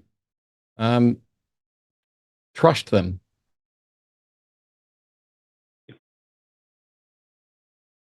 Thank you. Thank you very much. Very Thanks, helpful. Dave. Take care. All the best Appreciate luck the to you, call. Dave. That's a tough Thank you. situation, but it sounds like you already care a lot and are doing more for your kid in that area than most parents do. So that's amazing. We're trying. You bet. Take care, Dave. Thank you. All right. Hey, we got somebody calling in. So Janet's calling from Kansas. Pronouns are she, her. Janet was one of the respondents to the poll about souls. So now maybe we can find out, what am I missing? Hey, Janet, how are you? Hi, Promise. Hi, Matt. I'm well. Good. Glad Thank to hear it. you. Well, I was one of the ones who said that I think the soul is real. Now, I do realize I probably don't have any great evidence other than that's like a feeling that I have, and I realize that's not a good piece of evidence. But I mostly called because what you guys were both saying at around 2:00, I made some notes. So just before the Okay. previous caller, I think was one of the best. Like I want to go through and screen record that when you talked about how you talked about how religion takes us, and by us I mean theists, out of the present moment, and that whole I don't know, maybe it was 5 or 10 minutes discussion or talk that you did was really, really, that was so good. I wish that my fellow theists or whatever Christians could hear that. I think that was so worthy of pause. There's really a lot of things that I hear you say. I've talked to you a couple of times before, and they're so thought-provoking, and that was just really, really good to listen to. And I think I'm kind of looking at my notes as I was taking notes when you were talking. The only thing that I would push back a little bit on, and I am always hesitant to push back on anything you say, Matt, because you're very, and it's a little bit intimidating. But both You could of just you, say yes, right. like it's You could just say I'm right. That's fine. Matt just likes you are- honesty, so well- I don't think you need to be afraid if we're being honest. Okay. And it sounds like you're being honest. So Yeah, let's just get to the well, part yes. where we address this, because I'm not as Okay. much in love with myself as some people might think.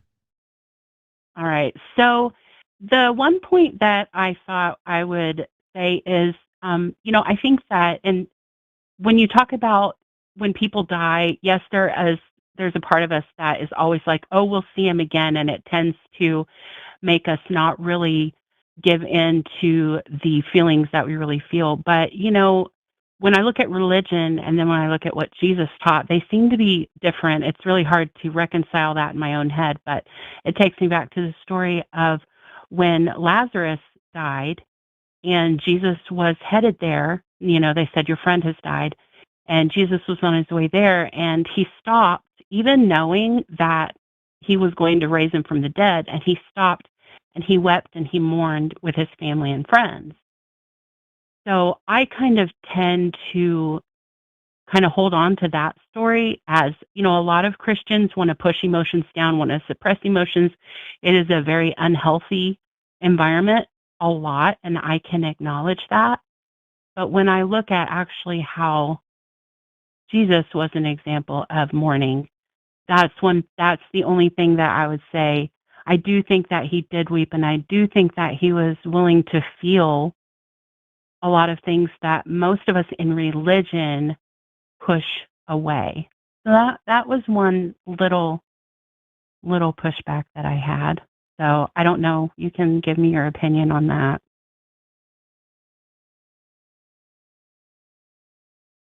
Um, oh, I'm sorry. I thought you were calling in to explain why we think we have a soul.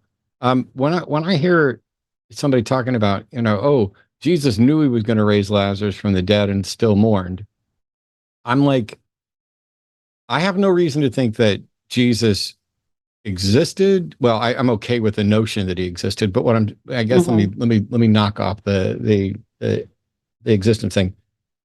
I don't believe the story. I don't believe Lazarus died. I don't believe he raised him from the dead. And I don't believe that someone who was going to raise him from the dead would do something as absurd as mourning. There's nothing to mourn. This is God, the governor of the universe, who knows what's going to happen, knows that he's getting ready to raise somebody from the dead. If right before Jesus decided to heal a blind person, would he sit down and cry with them first about the loss of sight, or does he just heal them? And so while you find that part of the story kind of comforting, I find it beyond silly. If I was going to fix my car, I'm not going to sit around outside and whine and cry about how it's broken or be sad if I know I can just fix it. So that part of the story doesn't make any sense to me. But I also have no reason to think that it's in any way true, like at all. Like, just like I don't believe that zombies got up and marched on Jerusalem right after the crucifixion.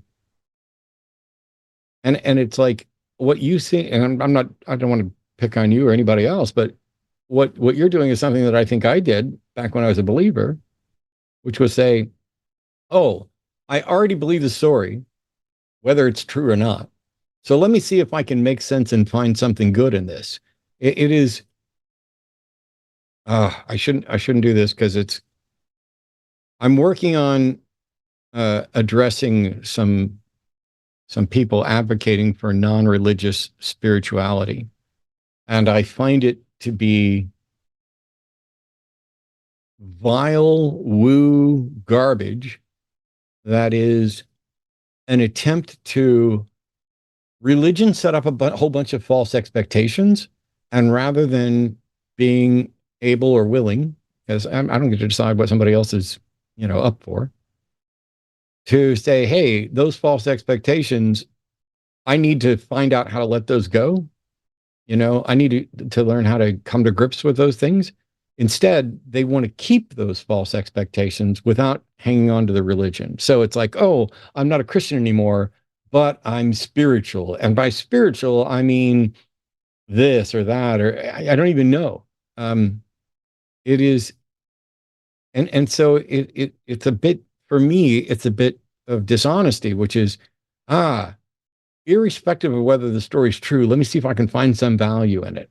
And it kind of is like a fan fiction thing, or when a song, I guess, a song is particularly meaningful for you, but what you think the song means has nothing to do with what the original artist intended. That's fine, because for most people writing songs and stories, if you appreciate it and it has some special meaning for you that goes beyond the song, no big deal. There's nothing to complain about there. I'm not such a curmudgeon that I'm like, oh, no, that's not what that song means. It has to mean this and only this. No, it can mean different things to different people because it's not being portrayed as if this song is true and is essential to be believed. That's not the case with claims about a God and Jesus. And so I not only don't see any reason to believe there's a soul, I see good reason to think there cannot be anything like a soul. And so why would it make sense for somebody who was going to raise someone from the dead and knew they were going to raise someone from the dead to mourn something? I mean, that seems incredibly performative.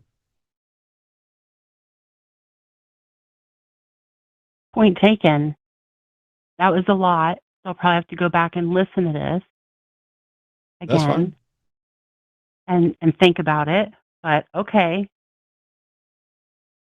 So when I don't mean to do this because you just been incredibly gracious right there, but and I'm not going to dig in on this too much, but when you say you're convinced we have a soul, is it more like a feeling, or you believe the story, and you prefer that it's the case, or do you have like some experience that you identify as, here's my soul?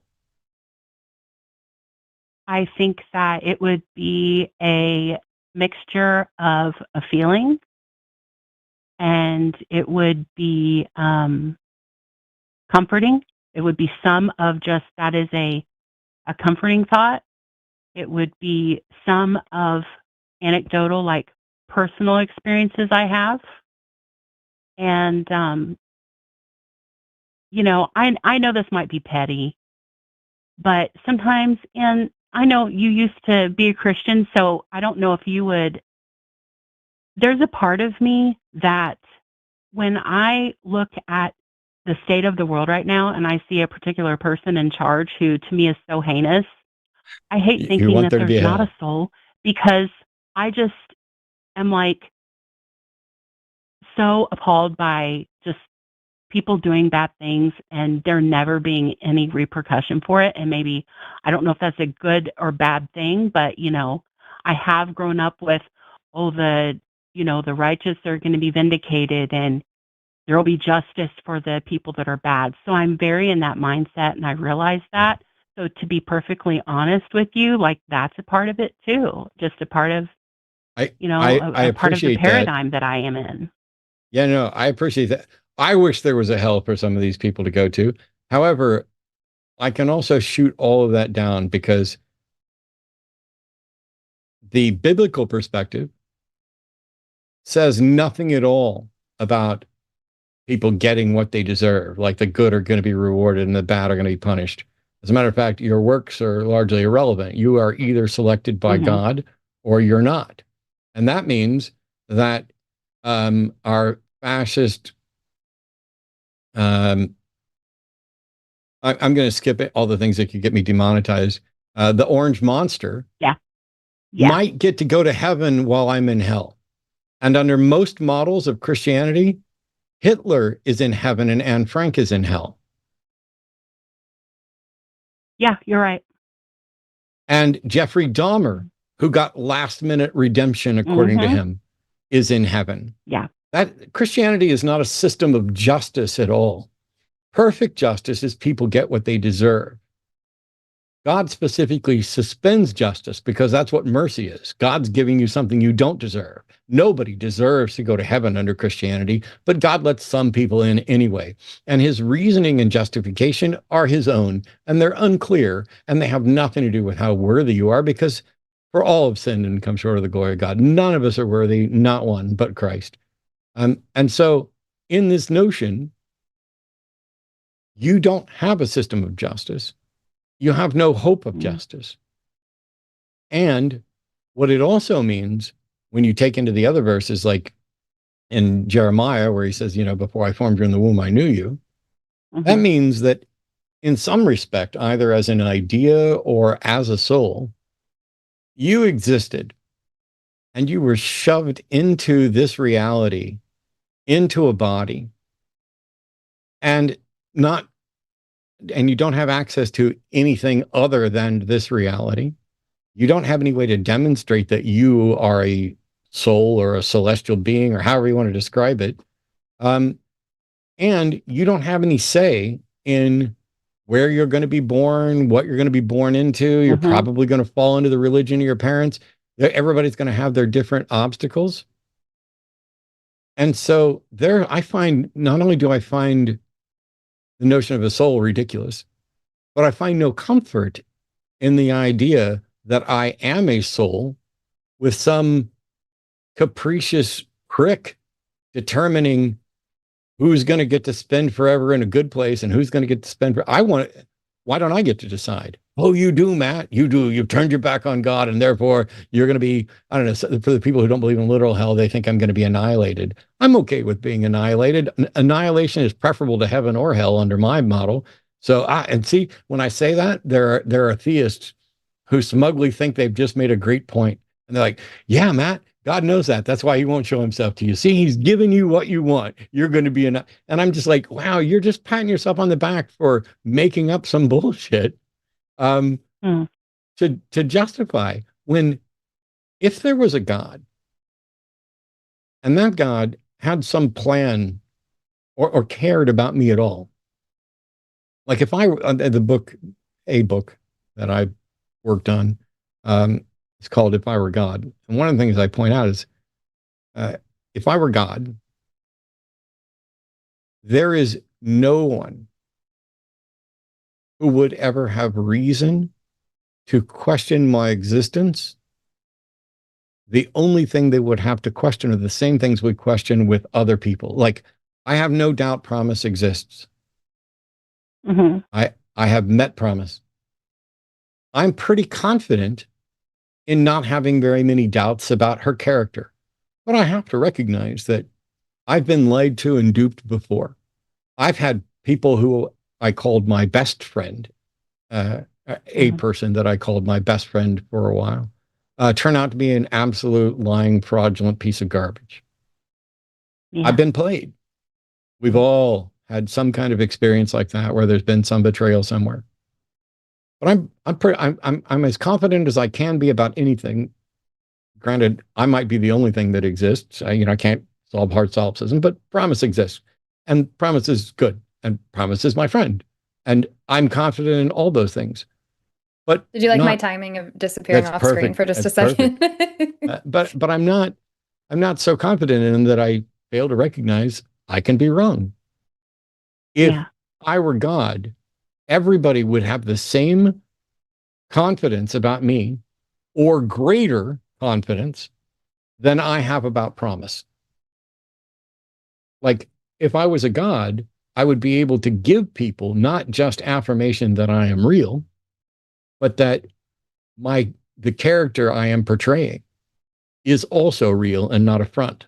You would think that God might be able to do that. But even if he can't, even if God has the same limitations that we have, nobody on earth could possibly be doubting my existence. They can doubt my word. They are free to reject, just like I'll never salute Trump. I'm an 8-year veteran of the United States Navy. That guy's a fascist fucking traitor to the Constitution and the country. I will never salute him. But I also don't run around saying, not my president, because he is. As a matter of fact, he's the president of the United States. I'm a citizen. He's my president. And that's why I want him impeached, removed, and replaced. But it's bizarre to me that there could be people thinking, oh, there's a God, but we can't demonstrate it. We don't have any way. We can have doubts about it. How could there be? I don't understand it. If a God like that exists, I don't know how you could also call it good. Because I would say leaving all of your believers and the entirety of the world in a limbo state of confirmation of whether you even exist is incredibly immoral.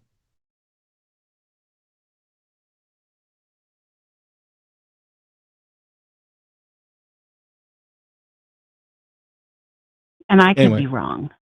I mean, like, I realize, I was born in this country. I was born to the family I was born into. My paradigm is,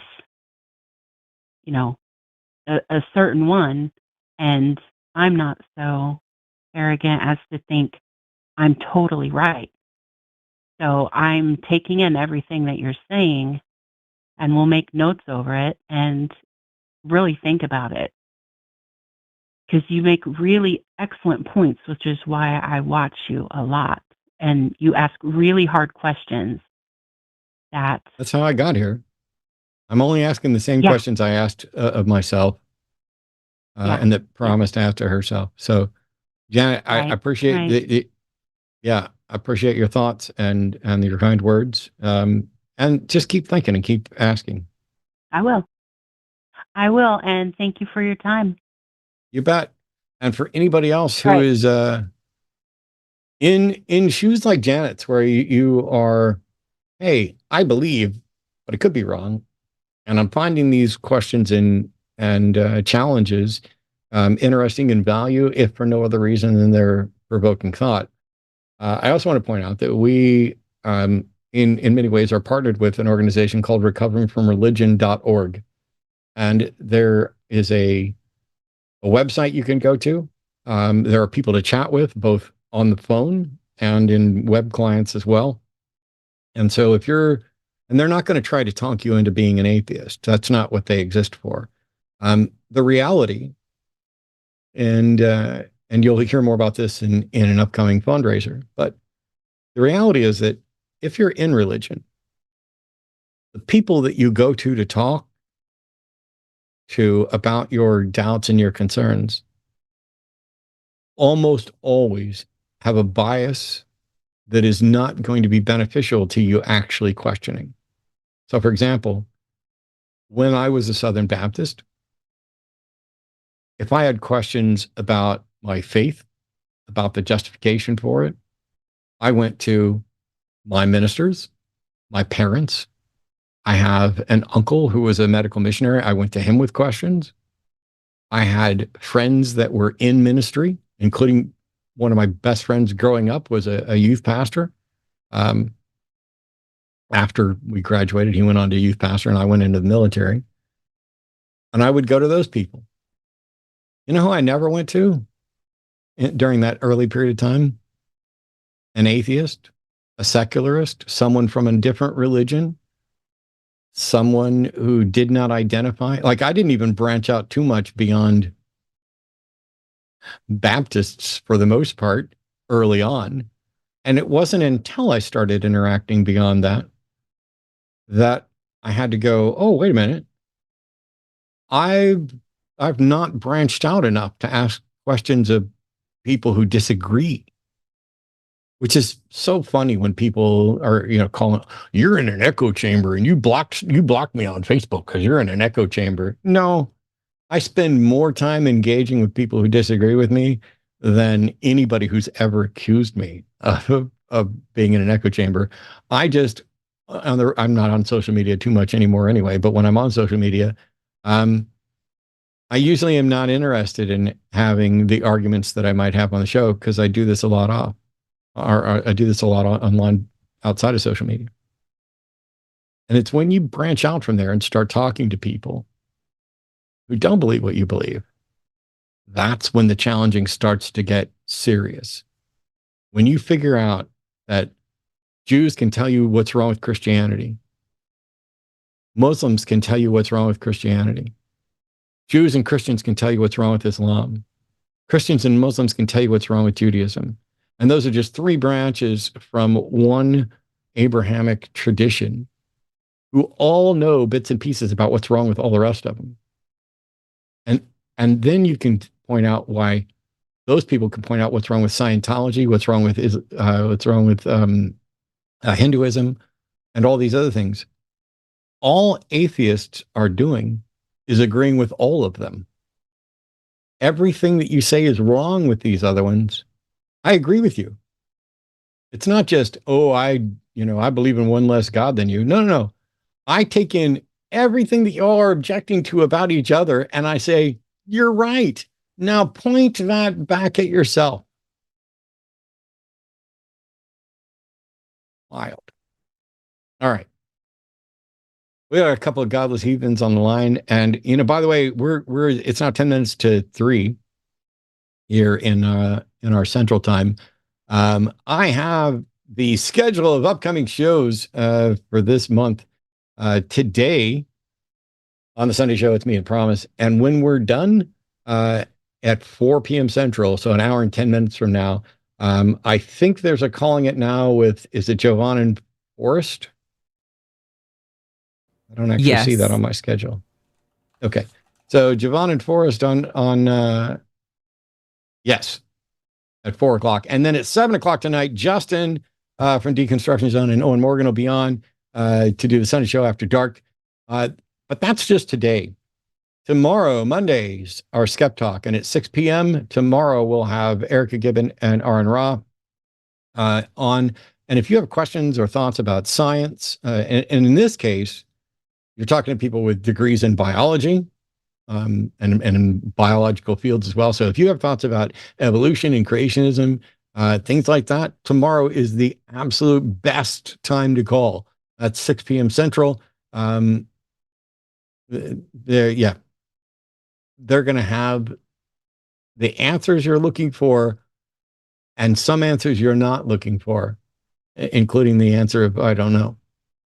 Tuesdays at 6 p.m. is Chewed Gum, and Taylor and Alyssa are going to be hosting that. That is a great opportunity to call and talk about how religion impacts women and women's issues, purity culture, sexism, essentially effectively controlling and claiming ownership of women's bodies. You know, we talk about slavery a lot and the various problems with the Bible. The Bible's sexist as all get out. You know, women are not equal. They're not allowed to own property equally. Their value is not equal. And some people use that as a bonus, a plus. They're like, well, you know, in Jesus's time, the testimony of a woman was worthless. So why would Jesus make sure that he appeared to Mary Magdalene and them first? That proves it must be real, because a wise God would not appear to women knowing they weren't going to be trusted. That makes it, that's like, you know, the butler said he didn't do it. Well, of course he did. Anybody who's guilty would say they did it. I mean, that's the bizarre kind of twisting that we get into.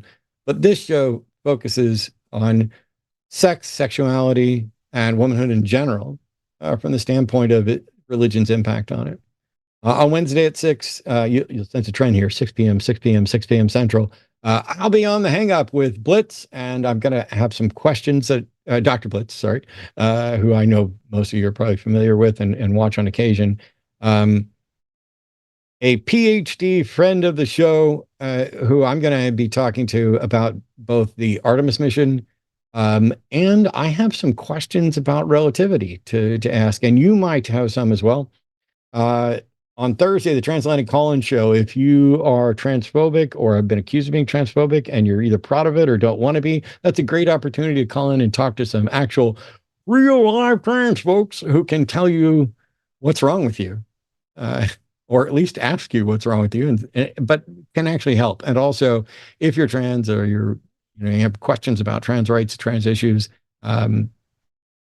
it's a great opportunity to get some thoughts and advice there. Because not only is Ben a doctor, and Ben's hosting this Thursday along with Luxander, but you get access to not just trans women, trans men, non-binary people. Everybody involved in that show is knowledgeable, lived experience, and ready to help you understand, or to take your crap and shut you down if you're like an Andrew Wilson type. And then I don't have anything else on the schedule except, actually I do. It doesn't show up on the actual schedule, but there's LineCon twice this weekend. So evidently Friday. Double con. So I'm going to let Promise go through the double con thing again. And then next Sunday at this time, I'll be back with Apologia. But tell them about LineCon. LineCon is over on our Patreon. If you haven't joined that yet, you should, because it gets you access to things like this. So if you're in the $15 tier and up, then you get access to both of the LineCons this weekend. One is on Friday at 5, and one is on Saturday at 3. And let me pull up who the hosts are. On Friday, you're going to have Matt, Sarah from Leaving Faith, and Eric from Skeptics and Scoundrels. And then on Saturday, it'll be Seth, Alyssa, and Dr. Ben. So that's going to be a really fun weekend. And I highly recommend that you go check it out. Also, this isn't related to the show at all. I'm sorry. I was just getting ready to announce it. Yeah, please. Oh, you did? You finally saw it? Well, I didn't think you had seen it yet. So I was like, oh, somebody's got to say it. Go. Yeah. So while the Sunday shows are generally about religion, and it's my Wednesday show that's more about politics and Calling It Now and Cus I Wannas and things like that, I do have a bit of news, and that is today, April 12th, 2026, Viktor Orban conceded defeat after losing the 2026 Hungarian parliamentary election. So someone affiliated with and praised by our dear leader has essentially been ousted in an election that I'm sure somebody will say wasn't free or fair. But while we're not going to dig into it right now, historic turnout. So this is a huge deal. He's what, if like 16 years he served as their president or Yeah. prime minister, not president, prime minister. 16. Yeah, 16 years as prime minister. This is amazing, and it is probably the single most optimistic bit of news I've seen since the 2024 elections. That's wild. We'll get you more information about the turnout and everything else, but we've got callers who are on hold, and here we go. John's calling from Canada, pronouns are he, him. John's an agnostic who says, if hosts don't believe a soul exists, where do emotions come from? They come from my brain. John, what else you got? Yeah, they're physical and physiological reactions to things that we're experiencing, whether it's like something in your mind or something out in the open. Oh, okay. I appreciate that. Thanks for answering my question. Okay. Are you still God? No, I'm not God. Believe me, I am not. Well, it says here last time you called that you had the ultimate proof for God, and it was because you were God.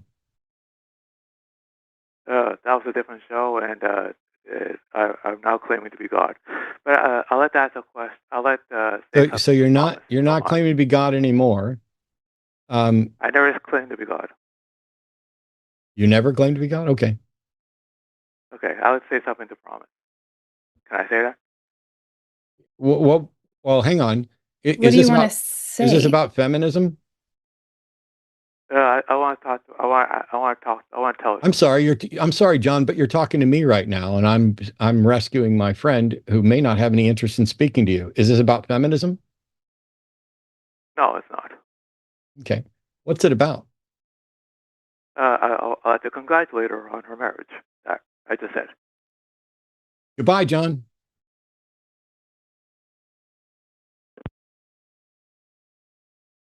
It was weird. Also, yeah. My marriage is not new, so yeah.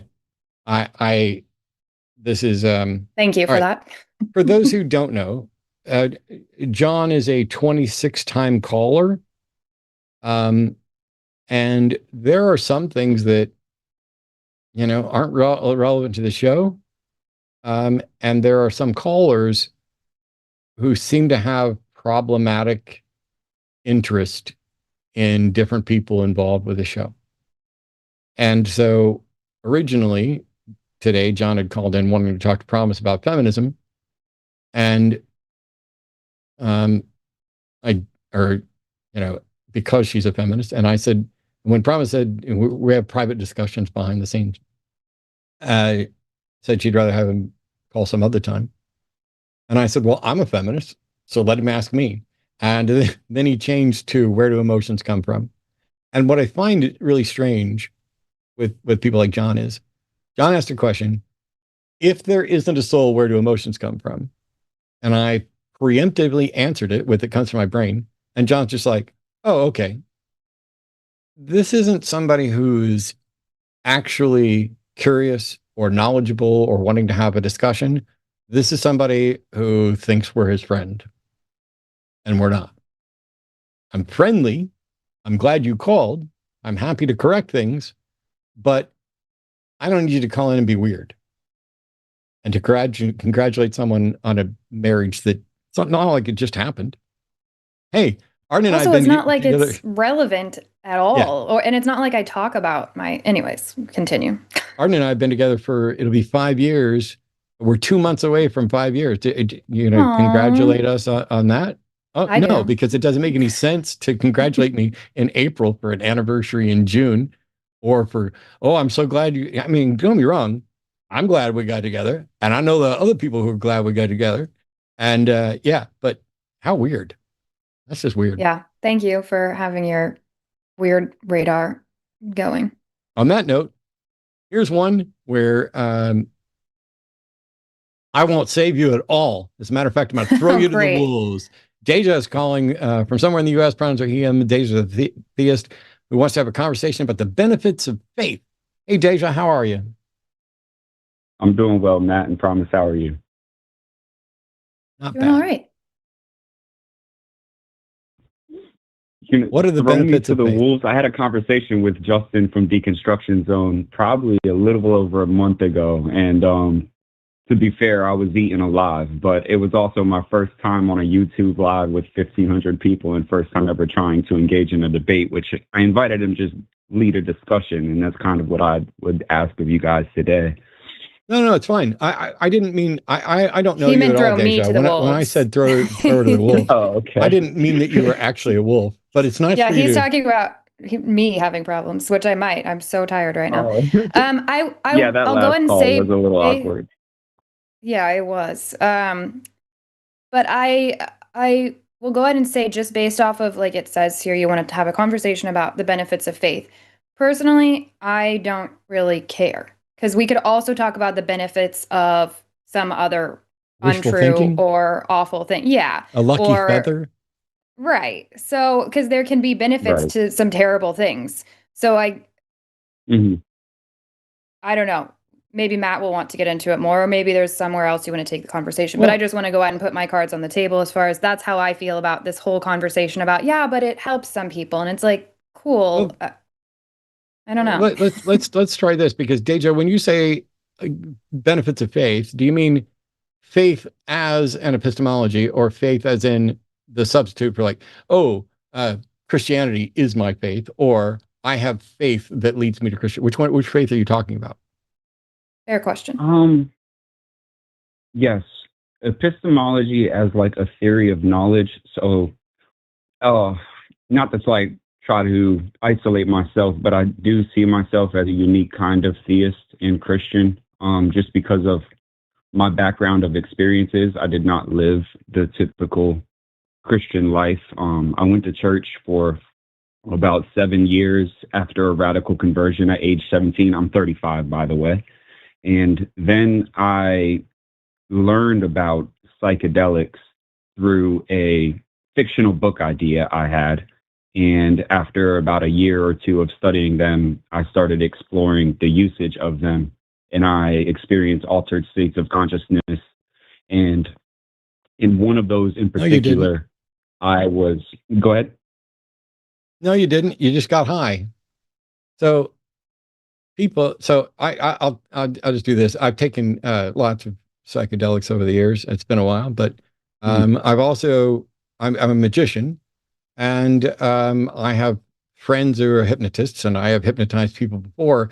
And for example, when we talk about hypnosis, most people who don't know any better would describe a hypnotic state as an altered state of consciousness, but it's actually not. There's no such thing. There's no evidence that there's any sort of altered state.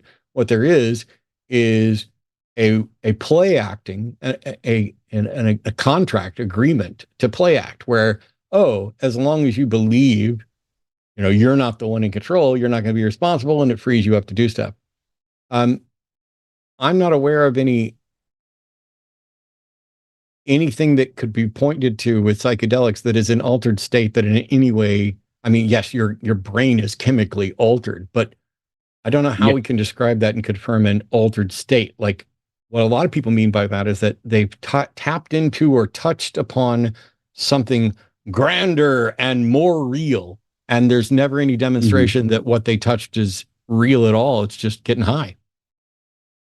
Right. So to briefly explain what that situation was when I said that, number one, on the physical evidence side of altered state, we do have documented scientific evidence that there are changes in blood flow, as well as neurogenesis in different pathways being activated inside the brain that are connecting regions of the brain that don't normally communicate with each other.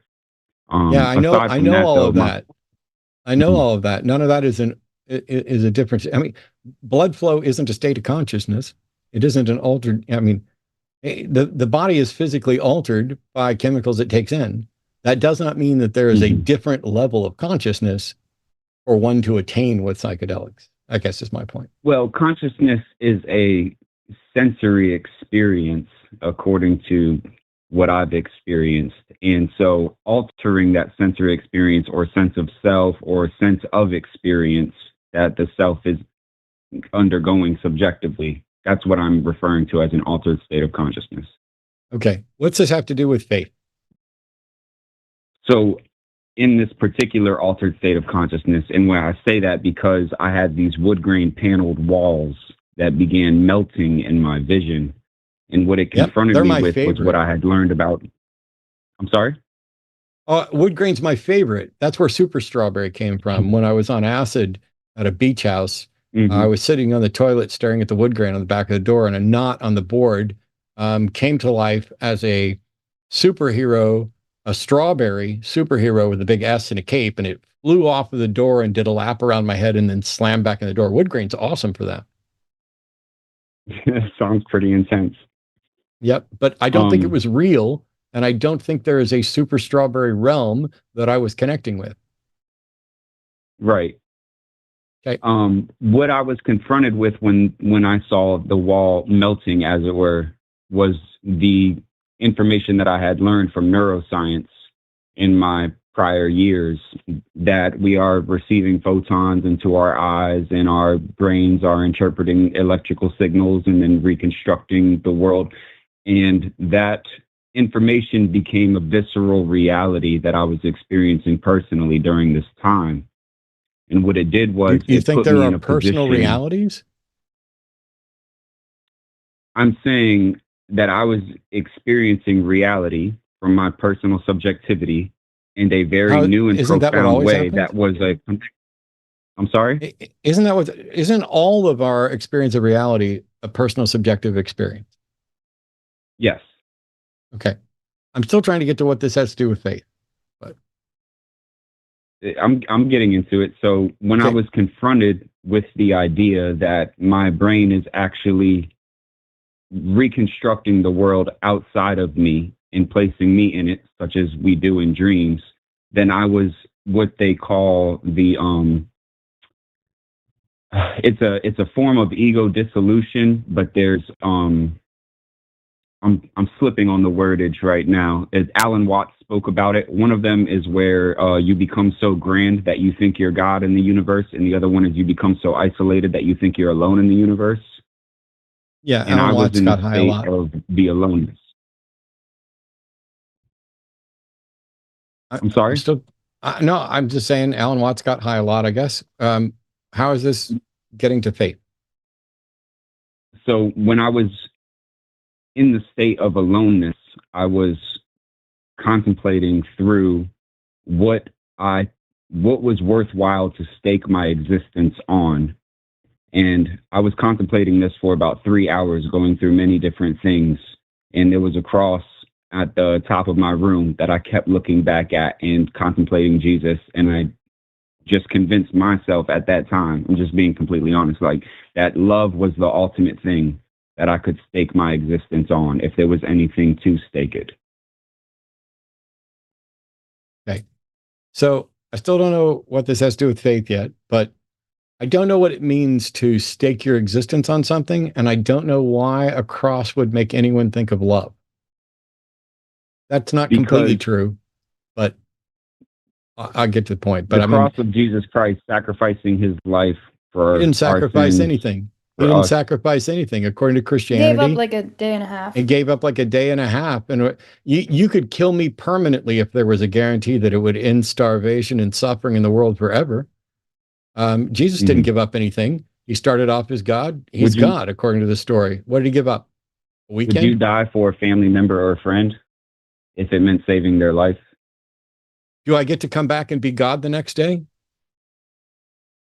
That's not the question that I asked. I know it's not the question, because your question is dishonest. You are comparing apples and oranges. It's not dishonest. I'm asking honestly, would you die for a family member or a friend? It is dishonest because we're talking about comparing what I would do to what Jesus would do, right?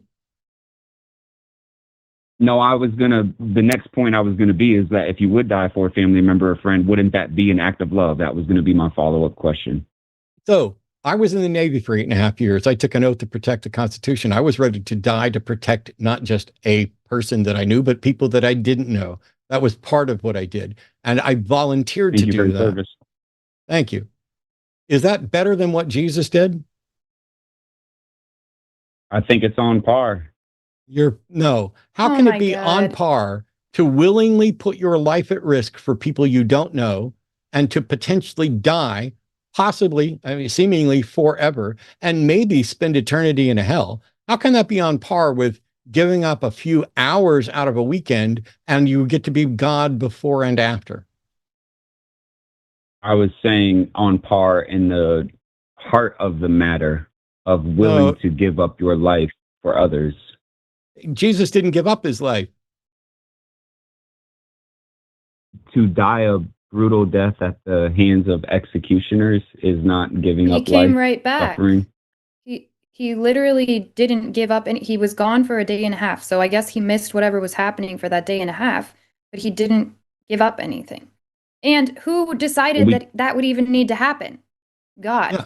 So like the whole thing is just nonsensical, and Matt has already pointed out that humans are demonstrably more loving and generous and all of that, even in our human state. I have no evidence that any of the stuff about Jesus, the death or the resurrection, actually occurred. And I'm not going to give credit to somebody for giving up a weekend at best and accomplishing nothing that we can verify at all. There's no evidence that it happened, and no evidence that he saved anybody, or no evidence that he did it for any reason. I volunteered to put my life at risk for people I don't know for 8.5 years. And you're going to tell me that's on par with Jesus dying for a couple hours and coming back as God? That's kind of fucking insulting, don't you think? I don't think so. And I'm sorry that you feel that way. Well, yeah, I don't think you're all that sorry, but I don't know. The heart of the matter. If you, so like, let's go to the Bible. When Jesus is talking about the poor woman that gives up a larger portion of her life, doesn't he list her as greater? Yes. Yeah. So how is it that when I give up a larger portion of when I put more of my life at risk than Jesus did, you can say it's on par, when even Jesus in your Bible would put my willingness to sacrifice as higher? There is the idea in the Bible that God left heaven and came to earth and lived here for 33 years. So that's quite a long time as well. Oh, out of eternity? It's literally nothing. God decided to take a portion of himself and turn it into humanish form for 33 years so that he could sacrifice himself to serve as a loophole for rules he's in charge of, because he's too petty and stupid to just fucking forgive people who he already knows who he's going to forgive and not forgive. And you want to pretend that that's a sacrifice, and you want to disparage real sacrifice, real risk, and say that what I'm not disparaging Jesus, real sacrifice. I'm better than I'm Jesus. I am way better than Jesus, and I offer to sacrifice more than Jesus did. Your brain has been polluted by nonsense, and that's why I said I don't know why anybody would look at the cross and think love, because what the cross represents is that the God of the Bible is a violent monster who loves blood, who loves burning flesh. The smell of it is how he forgives people. And he's a constant repeated failure. And the only thing he can do is keep picking favorites. Oh, you Jews, you're my chosen people. Oh, I have not come to the Gentiles world. Oh, here's what I'll do. It is a failed solution, start to finish. And you want to pretend that someone joining the military and risking their life for people they don't know, for principles that they don't have any control over, is on a par with Almighty God giving up 33 years of eternity, but not actually giving it up because he was still fucking God in heaven for those 33 years as well. Do you think that there wasn't a God? Because this is the whole thing about the Trinity. This is actually, thank you.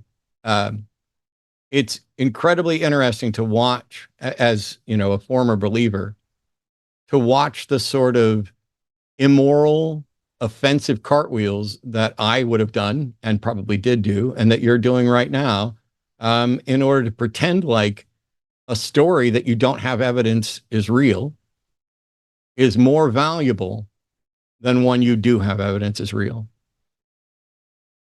So we're back to faith. How is your story going to justify faith? And to be honest, like to me, this just sounds like you took your perception, like your projection of this story of Jesus, and projected it onto an experience you had when you got high. I was going to Is that learn what I'm about skepticism, and then I got high. Sorry, go ahead.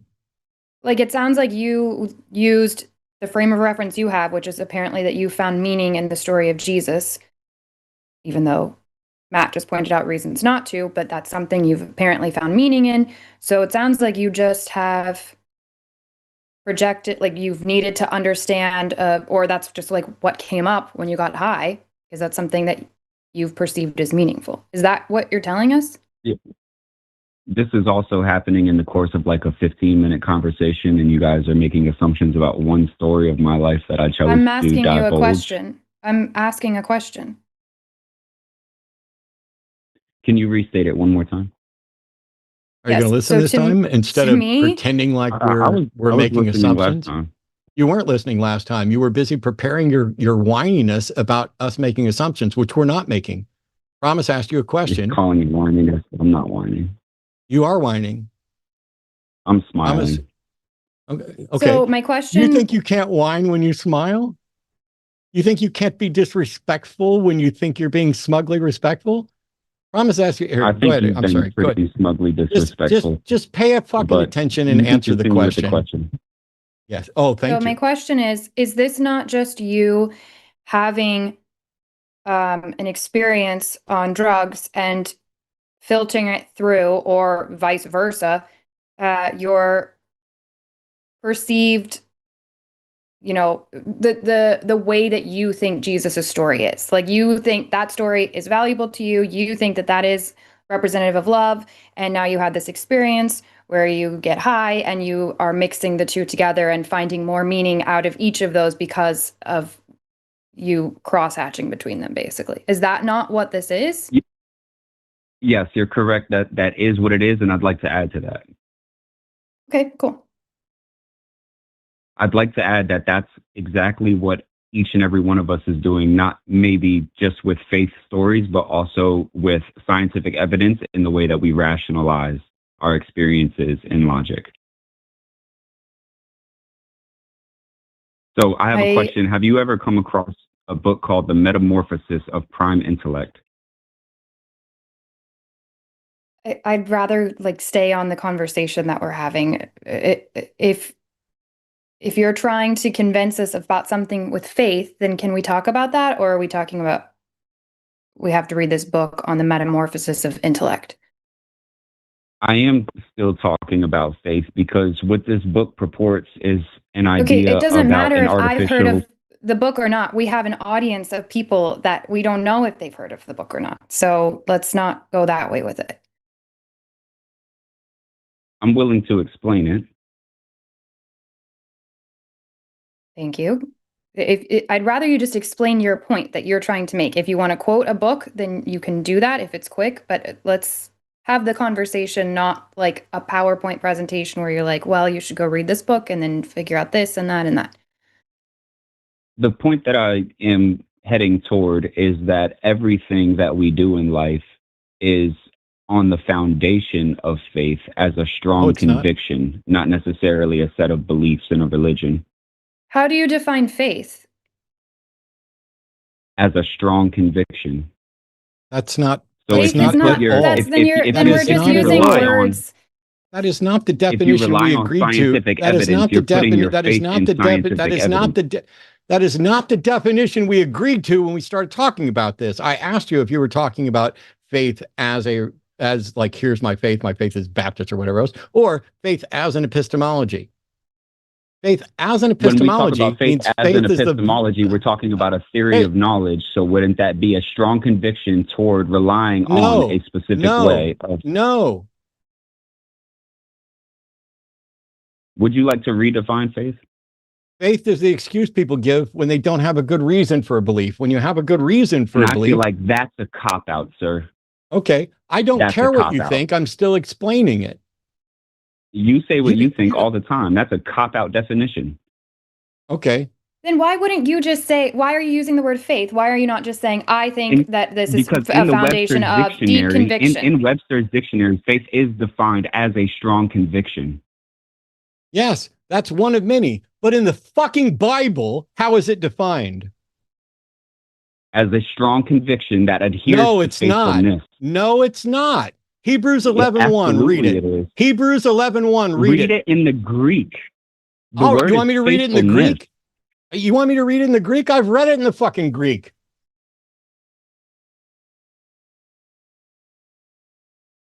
Please do. I'm not going to read it in the Greek right now. People don't speak Greek. Are you saying that when it says... Because in the Greek, the word faith is akin to faithfulness, as in strong conviction accompanied with faithful activity. So in the Greek, in Hebrews 11:1, the word is pistis. Right? I'll look it up as well. Oh, Go you on don't Blue need to Letter fucking Bible look right it up. now. You just told me what it was, but when it turns out I knew, now all of a sudden you don't know. Come on, big guy, let's go. Faith is the substance of things hoped for, the evidence of things unseen. And the word for evidence there is elikos. Hebrews 11:1 is Faith. describing faith as the justification for belief or positions. Okay. I don't there are exercise. two Science doesn't usages operate. of the Science word doesn't pistis. operate. Science doesn't operate based on faith. I don't have any positions that are based on faith. I have positions that are well, that's probably not true. I may be wrong about what my justification for There something are is that two I'm not. usages I'm sorry. I'm of- still of- fucking there are talking. two I know that's really biblical difficult uses. for you, as you are a disrespectful motherfucker. And you're insulting. Yes.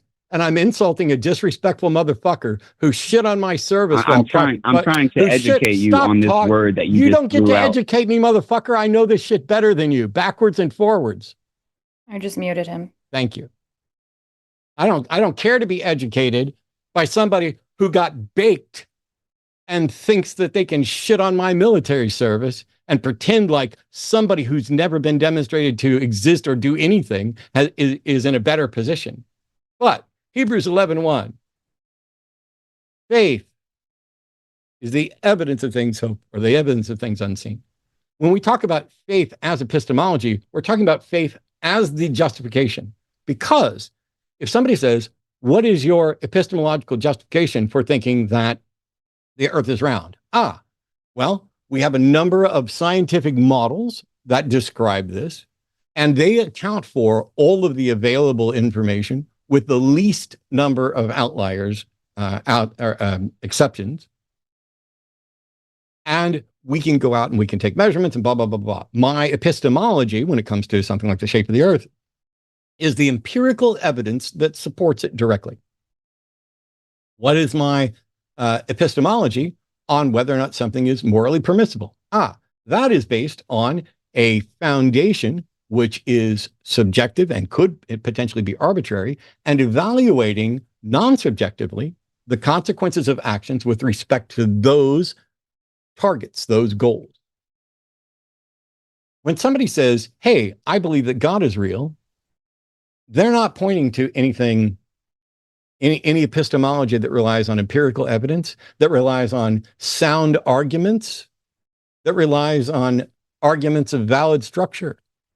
If they exercise faith, they are saying, my position is faith-based. It is not tied to reasoned argument and evidence, because if you ask someone, why do you believe something, and it's based on reasoned argument and evidence, you will get the reasoned arguments and the evidence. When it's not based on reasoned argument and evidence, that's when people appeal to faith. Faith is not a reliable pathway to truth. There is literally no position that one could not adopt and claim they were exercising faith. I can, as a matter of faith, think that I'm better looking than you. Never even seen you. I can just take it on faith. Doesn't mean it's true. I can, as a matter of faith, say that slavery is moral. I can, as a matter of faith, think that men are better than women, women are better than men, black folks are better than white folks, Hispanic folks are better than all of us, aliens exist. I can take anything on faith. There's nothing about faith that is in any way ever a reliable path to truth. If you believe something based on faith and it turns out to be true, it's never confirmed through faith. It's confirmed through sound epistemology. If you believe something based on faith and it happens to be true, you got lucky. Faith is not the path to discovering the facts about reality. Faith is a pacifier used by people who are too afraid to say, I don't know, when that's the right answer. So, what is it you'd like to educate me on before I get high? There are two uses of the word pistis in the Bible as it pertains to faith. Number one is the conviction of the truth of anything, and number two is fidelity or faithfulness. So there's the first point. The second point is that if you are going to engage in scientific endeavors, you're doing it in good faith that you will find the conviction of the truth of anything, and you're operating faithfully within the scientific method in order to find that. So faith is actually the scientific method doesn't rely on your faith. Operations. Is faith a reliable path to truth? Yes or no? Yes. How can you demonstrate that faith is a reliable path to truth? It's the faith that you have that you're going to find the truth if you investigate for it. No, you just undermined everything you just said, because now you're saying, I asked how you could demonstrate that faith is a path to truth, and you said the faith you have that you're going to find the truth. It's possible for someone to be incredibly confident that they will find the truth and never find it, and that the truth is not something they can find, which is why there are a whole bunch of unsolved problems in mathematics. You can have faith all day long that you're going to find it, but that does not reliably lead you to any truth. The discussion began with the benefits of faith. Having that faith in finding something I'm sorry. enables you to pursue You it. called in to talk about the benefits of faith. I waded through a whole bunch of nonsense about getting high before we even got to faith, including insults and whininess.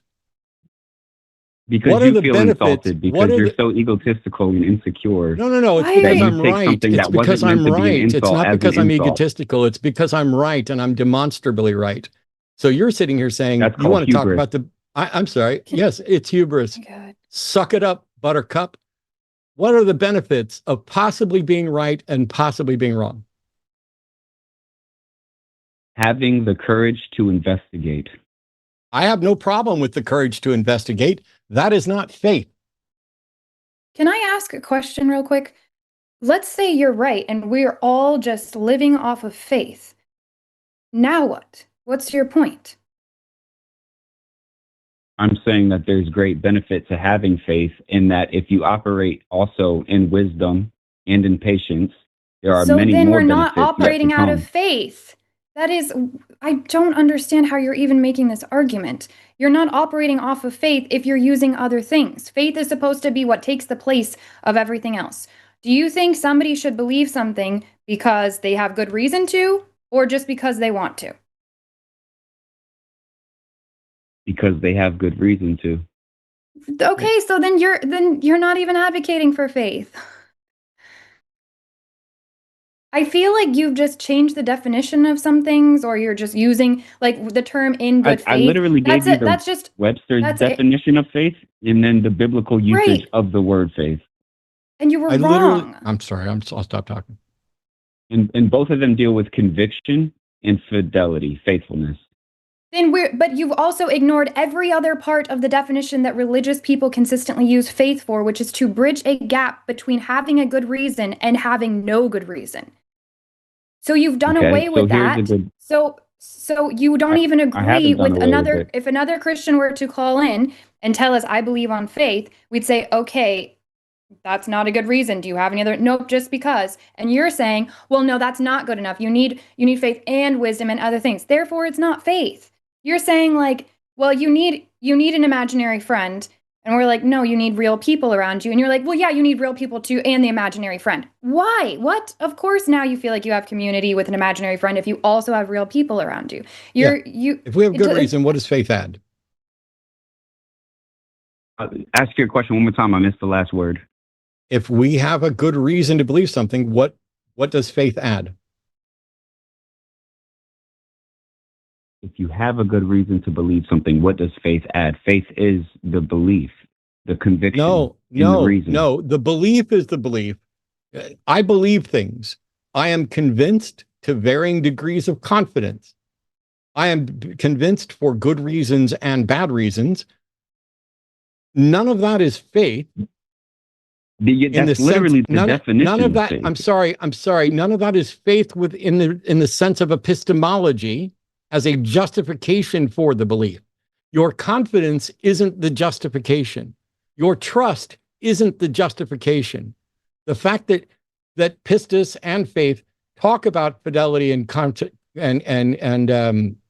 confidence is because that's the language that we use for knowledge, because knowledge isn't just justified true belief. Knowledge is a belief held to such a strong conviction that it would be worldview altering to discover it was false. That's why we talk about confidence. But when we talk about faith as an epistemology, faith then becomes the justification for the belief, not the belief, not the confidence in it, but the evidence that supports it. And faith doesn't have any evidence. So if I have good evidence for something, what use is faith? Faith is trusted as a legitimate way of knowing or justifying beliefs. Do you agree with that? Faith is trusted as a legitimate way of knowing beliefs. Yes, I would make one quick correction, and that is that many people are convinced that faith should be trusted as a reliable path to beliefs, and they are wrong. What I am saying is that when you rely on scientific evidence in order to shape your paradigm, you are operating in faith in scientific evidence. No, I'm not. My confidence in the scientific conclusions is proportional to the evidence that supports it. If I have a stack of evidence, I'm sorry. If I have a stack of evidence that supports a position, and I'm convinced because of that position, I have not exercised faith as a justification for the position. I have accepted the evidence as the justification for that position. Let's take it to the legal courtroom. No, let's not. Let's not. I'm tired of you when you agreed at the beginning of this that we were talking about faith as the epistemology, changing it to an abstract concept of faith or a sliding definition or pointing to the dictionary. I'm trying to move to a tangible. I'm sorry. I don't know why you're fucking interrupting me. It's never, ever, ever going to work out for you on my show. I don't know why you think that's going to happen, but you're not going to interrupt me ever. Clear? You interrupted me like 10 times. Yes, because it's my fucking show and I'm right. And I'm interrupting you again. You're never going to get to interrupt me. Now, every time you interrupt me, all it does is make me lose my train of thought. And then I have to give a side dissertation, which if I thought you were any more dishonest, I would think you were doing that intentionally. We agreed to talk about faith as an epistemology, faith as the justification for a position. And I find that faith as the justification for a position is not a reliable path to truth. There is no reason to think that faith provides anything of substance to allow you to determine if a particular claim is true. Here's a proposition: vaccines cause autism. You can accept that on faith, or you can look at the evidence and find that that claim is not only not warranted, but is almost certainly false. You can't do that for everything. The principles of evaluating claims involve testability, falsifiability, and then making a list of candidate explanations. God isn't a candidate explanation for anything until someone demonstrates that God should be a candidate explanation. You don't get to just take it on faith and say, ooh, that's just as good as anything else. And you don't get to pretend that science, relying on science, is based on faith. It's not. I don't have faith in gravity. I have reasonable belief that is warranted by data and evidence supporting what we understand about gravity. This is the point that Promise was trying to make a minute ago. If you have to have faith and wisdom, I'll just fucking stick with wisdom, because wisdom is useful. Faith doesn't add anything to it. Once again, faith is something that people glom on when they cannot operate in the realm of the reasonable based on evidence and warrant. Faith cannot add warrant, because here's the test. Is there any proposition that one could not possibly say, I accept this proposition solely based on faith? Is there any proposition that one could not accept like that? Is there any proposition that one could not fully accept? That is what? Is there any proposition that one could not accept and claim, I'm accepting this on faith?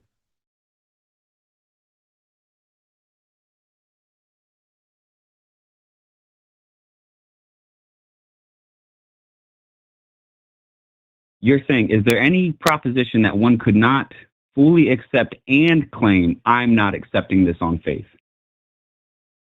And my answer to that is no. Every proposition that one accepts is accepted on faith. No, sir, you've misunderstood again. I don't know how many times okay, let's try this again.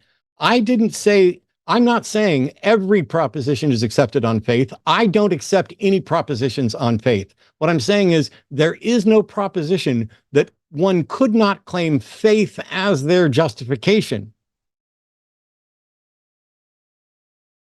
Just as you have your own mind and you make your own my thoughts fucking and God. statements. All right, I'm going to mute you, and you're going to sit there and you're going to listen, because this is a great teaching example of how minds get poisoned. Instead of answering the question that you've been asked at any point, you are desperately, your brain's doing cartwheels, desperately flailing around to try to reinvent something. Faith, as an epistemology, means that faith is what you say gives you warrant to accept a proposition. But there is no proposition for which faith would not or could not be used as the warrant. But there are tons of propositions where empirical evidence could not be used as a warrant, where basically we're talking about sound epistemology. I could believe anything. I could believe both that men are better than women, men are smarter than women based on faith, and I could believe that women are smarter than men based on faith. So let's try that example.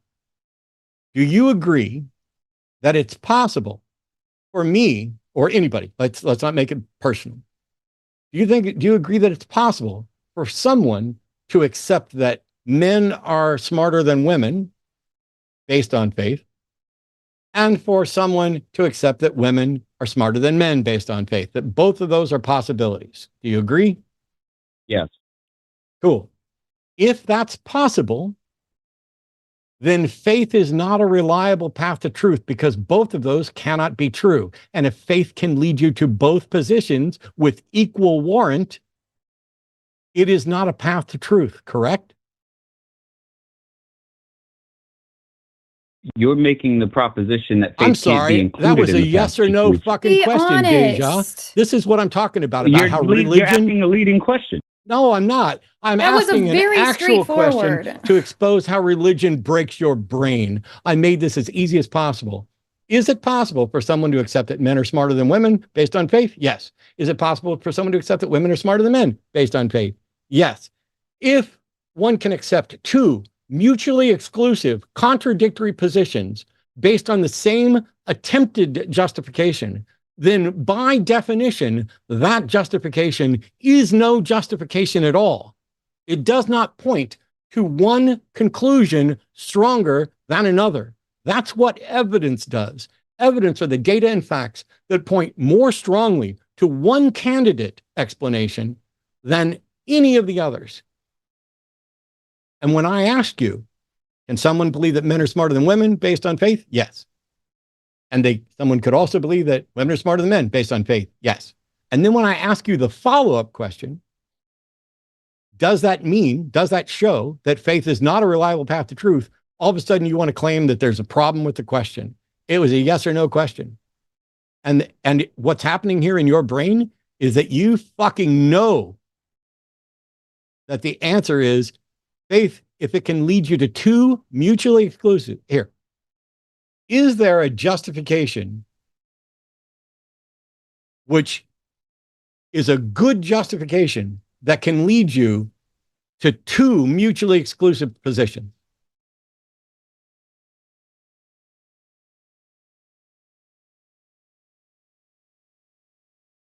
That beep interrupted what you were saying. Is there a justification for belief that is a good justification that can lead you to two mutually exclusive conclusions? Yes. No. It's not a good, oh my God, it is not a good justification if it can justify two contradictory, mutually exclusive positions. If it can lead you to black is white, and it can lead you to white is black, if it can lead you to left is right and right is left, it is not a good path to anything. This is the dumbest shit I've ever heard. That's literally the foundation of science. You start with a hypothesis, a belief, an idea. Okay, I can't. I'm going to bow out because I've talked a lot, and you have now entered into the realm of fucking absurdity that is going to make me lose my shit. And I owe it to Promise and everybody else to step back because I've said everything I need to say about this. I'm going to let Promise talk. The fact that you think science is based on things that can lead you to two mutually exclusive conclusions is the dumbest shit I've heard in months. So I'm done here. Congratulations, Deja. Yeah, you're reading into things way too hard. Deja, I'll just drop the call if you want to sit and give your kitchen table opinion on Matt. I would rather just stick to the actual topic. So far, it sounds like you're so stuck in this dogma of wanting to prove this thing about faith that we have just walked you through so many times that I don't know if you're even capable of being honest in this conversation. But one note that I took during this, I'll bring that to your attention, and then we'll see if it's worth us continuing discussing or not. But you said you were using the definition that faith is basically a deep conviction. But what Matt was trying to tell you over and over and over again is that our deep conviction, if you want to use that term, is based off of, it is the result of evidence. It is not, also we take in wisdom and conviction. No. It is the wisdom or the evidence that results in a conviction. I am convinced of things when the evidence lines up. So even the way you're using that is not making any sense.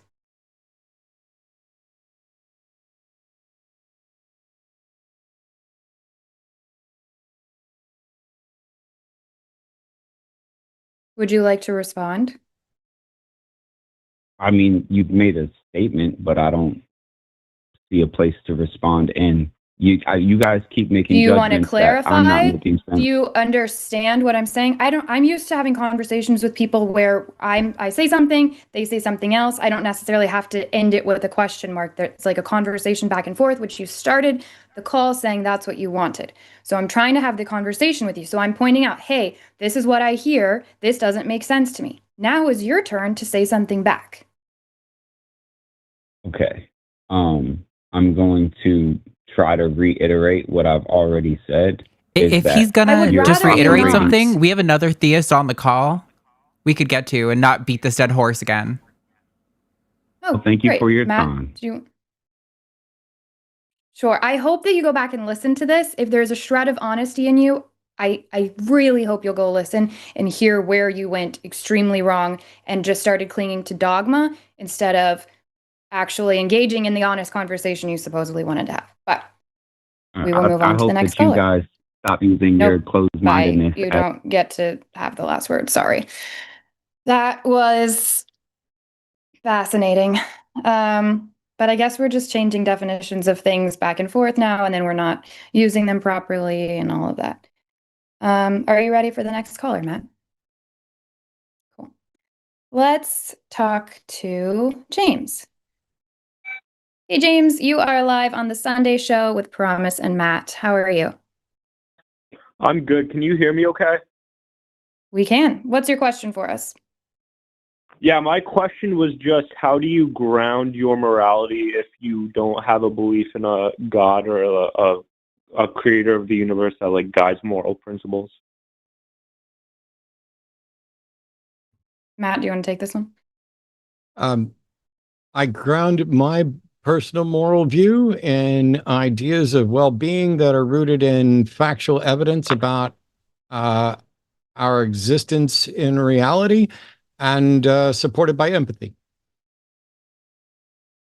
Gotcha. Yeah, I would say mine's Okay. pretty similar to that. I base my morality off of things like Matt said, well-being, consent, and then doing better with once we get more information. So when we learn, for example, like with raising children, we've learned so much in the last 20 years that we didn't know before. So now we're actually being more moral in our in the way we raise children, because we're learning about different things that cause trauma and harm them. And since I also am interested in harm reduction, that's part of what I base my morality in as well, then I like to be able to adjust and grow and change as we have more information. What do you ground your morality on? My morality, I would probably just ground it in like the Bible, because it's like concrete. So, you know what I mean? Because it's. Oh, so go ahead. you're okay with slavery? No, I'm not. Is the Bible okay with slavery? How is it you can say you ground your morality on the Bible when you don't know what the Bible says? Well, I don't think the Bible condones slavery.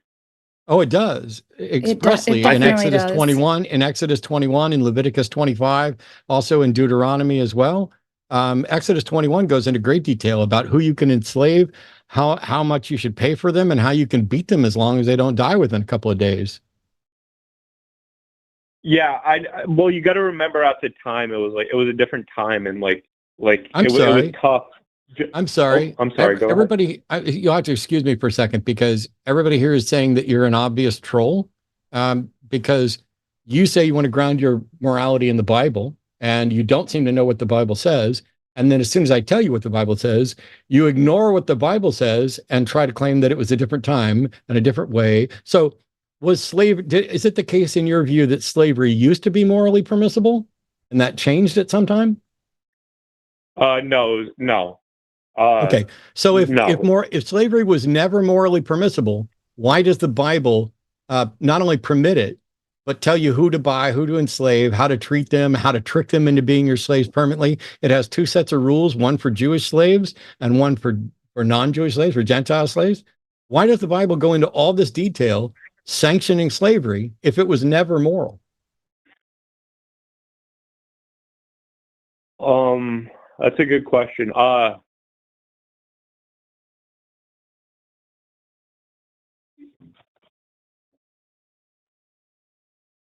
Yeah. James was almost certainly a troll. James ran away. I did not hang up. It's wild. And we don't have another theist caller, and we don't have another caller, but let's talk about this real quick, Promise, before we move on to the next show on the network. People calling in, they're like, how do you ground morality? And today's answer I gave was that I grounded in, ideas like well-being and supported by empathy as well. Because I think a lot of times, even though I know empathy is part of the foundation and what I included when I gave my talk years ago on the superiority of secular morality, I don't think it gets mentioned enough. I think we get locked. Let's not do the we thing and blame everybody. I get locked into the logic mode, intellectual mode, and I forget that, empathy is not only real and important, but is a functioning aspect of morality. And it exists. It's not that empathy is just, ooh, I go by how I feel. No, we feel certain ways for a reason. I'm empathetic to other people because, like with Rawls' veil of ignorance, you design the world you want to live in, not knowing who you will be. Do you allow a world with slavery? Remember, you could come into this world as a slave or as a slave owner or someone completely separate from that. So you design the world that you want to live in, where if you come in on a die roll, you get there. That's the Rawls thing is the exercise of empathy. What it does is it attempts to remove the bias. It attempts to set up as close to an impartial judge as you can. It's like the old, there's 3 kids and there's a bag of candy. And you give this bag of candy to 3 kids and you say, sort it out yourself. The most fair way to do that is to have one person divide the candy into 3 piles and they get to pick last. Now, apart from having some, I probably shouldn't say psychopath, but some asshole kid who doesn't care about candy, oh, you're going to, like, if you're just doing it to cause trouble, you could divide it into 9 pieces of candy, 1 piece of candy, and 1 piece of candy because you're not interested in the candy. This is predicated on the notion that everybody wants some. So instead of candy, let's say we have dollar bills, something we all need to get by. And I'm going to give you 3 kids dollar bills, and you divide it up however you agree is fair. The best way to do it would be to have one person divided into 3 piles. They get to pick last. That attempts to remove as much bias as possible. But also we can exercise empathy. And our empathy is based on putting ourselves in the position of those other people. It's strategy. It's game theory. It is, ooh, do I want to allow slavery in this system? I could end up being a slave. I don't think I would want to be a slave. Should I allow vigilante justice as a moral good? I could be the victim of some misdirected vigilante justice. I don't think I want to do that. I want there to be justice because I'd like for the world to be safe. I'd like to not be killed. I'd like to not have my stuff taken. Ooh, do we even allow stuff? Is property even a thing? Well, I'd like to have some things that are potentially mine, but let's imagine for a second that there's nothing that's mine, but also there's nothing that's yours. And so then it becomes about negotiating how we're going to use it, because we're all here temporarily anyway. This house that I'm in, it's not going to exist forever. I'm not going to exist forever. These are the questions that go beyond faith under any of its definitions. And so people are like, what do you ground your morality in? I fully acknowledge in my lecture on the subject and on the shows that my grounding for morality is based on something that isn't well defined, and that is generally well-being. Sam Harris's Moral Landscape is a book that came out after I gave my talk, but we were both essentially saying the same thing. And so I stopped. It was the only talk I gave, one of only 2 talks I gave multiple times. For most everything else, every place I go, I give a new talk. And I stopped giving the talk because it was just easier to point to Sam's book and say, we're largely in agreement here. And what Sam was talking about was a version of consequentialism, where you consider the consequences of your actions with respect to a goal.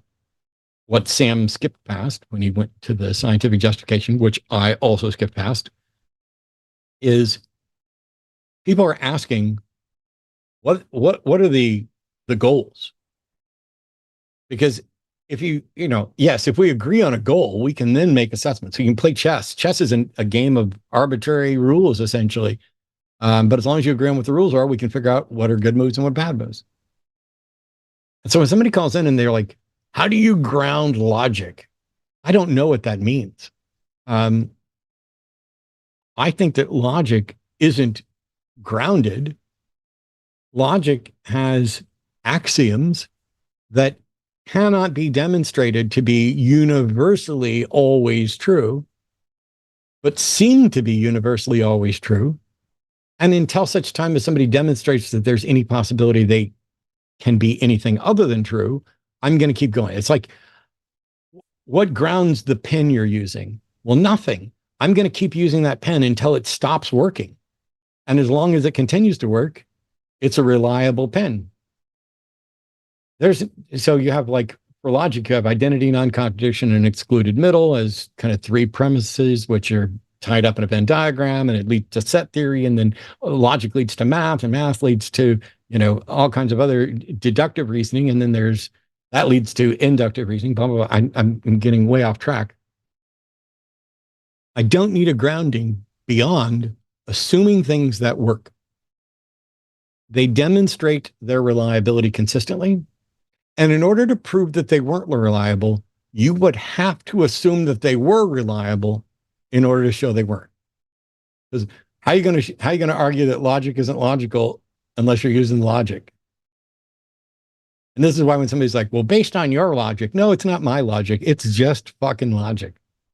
Identity, non-contradiction, excluded middle aren't my logic. They're just the foundations of propositional logic.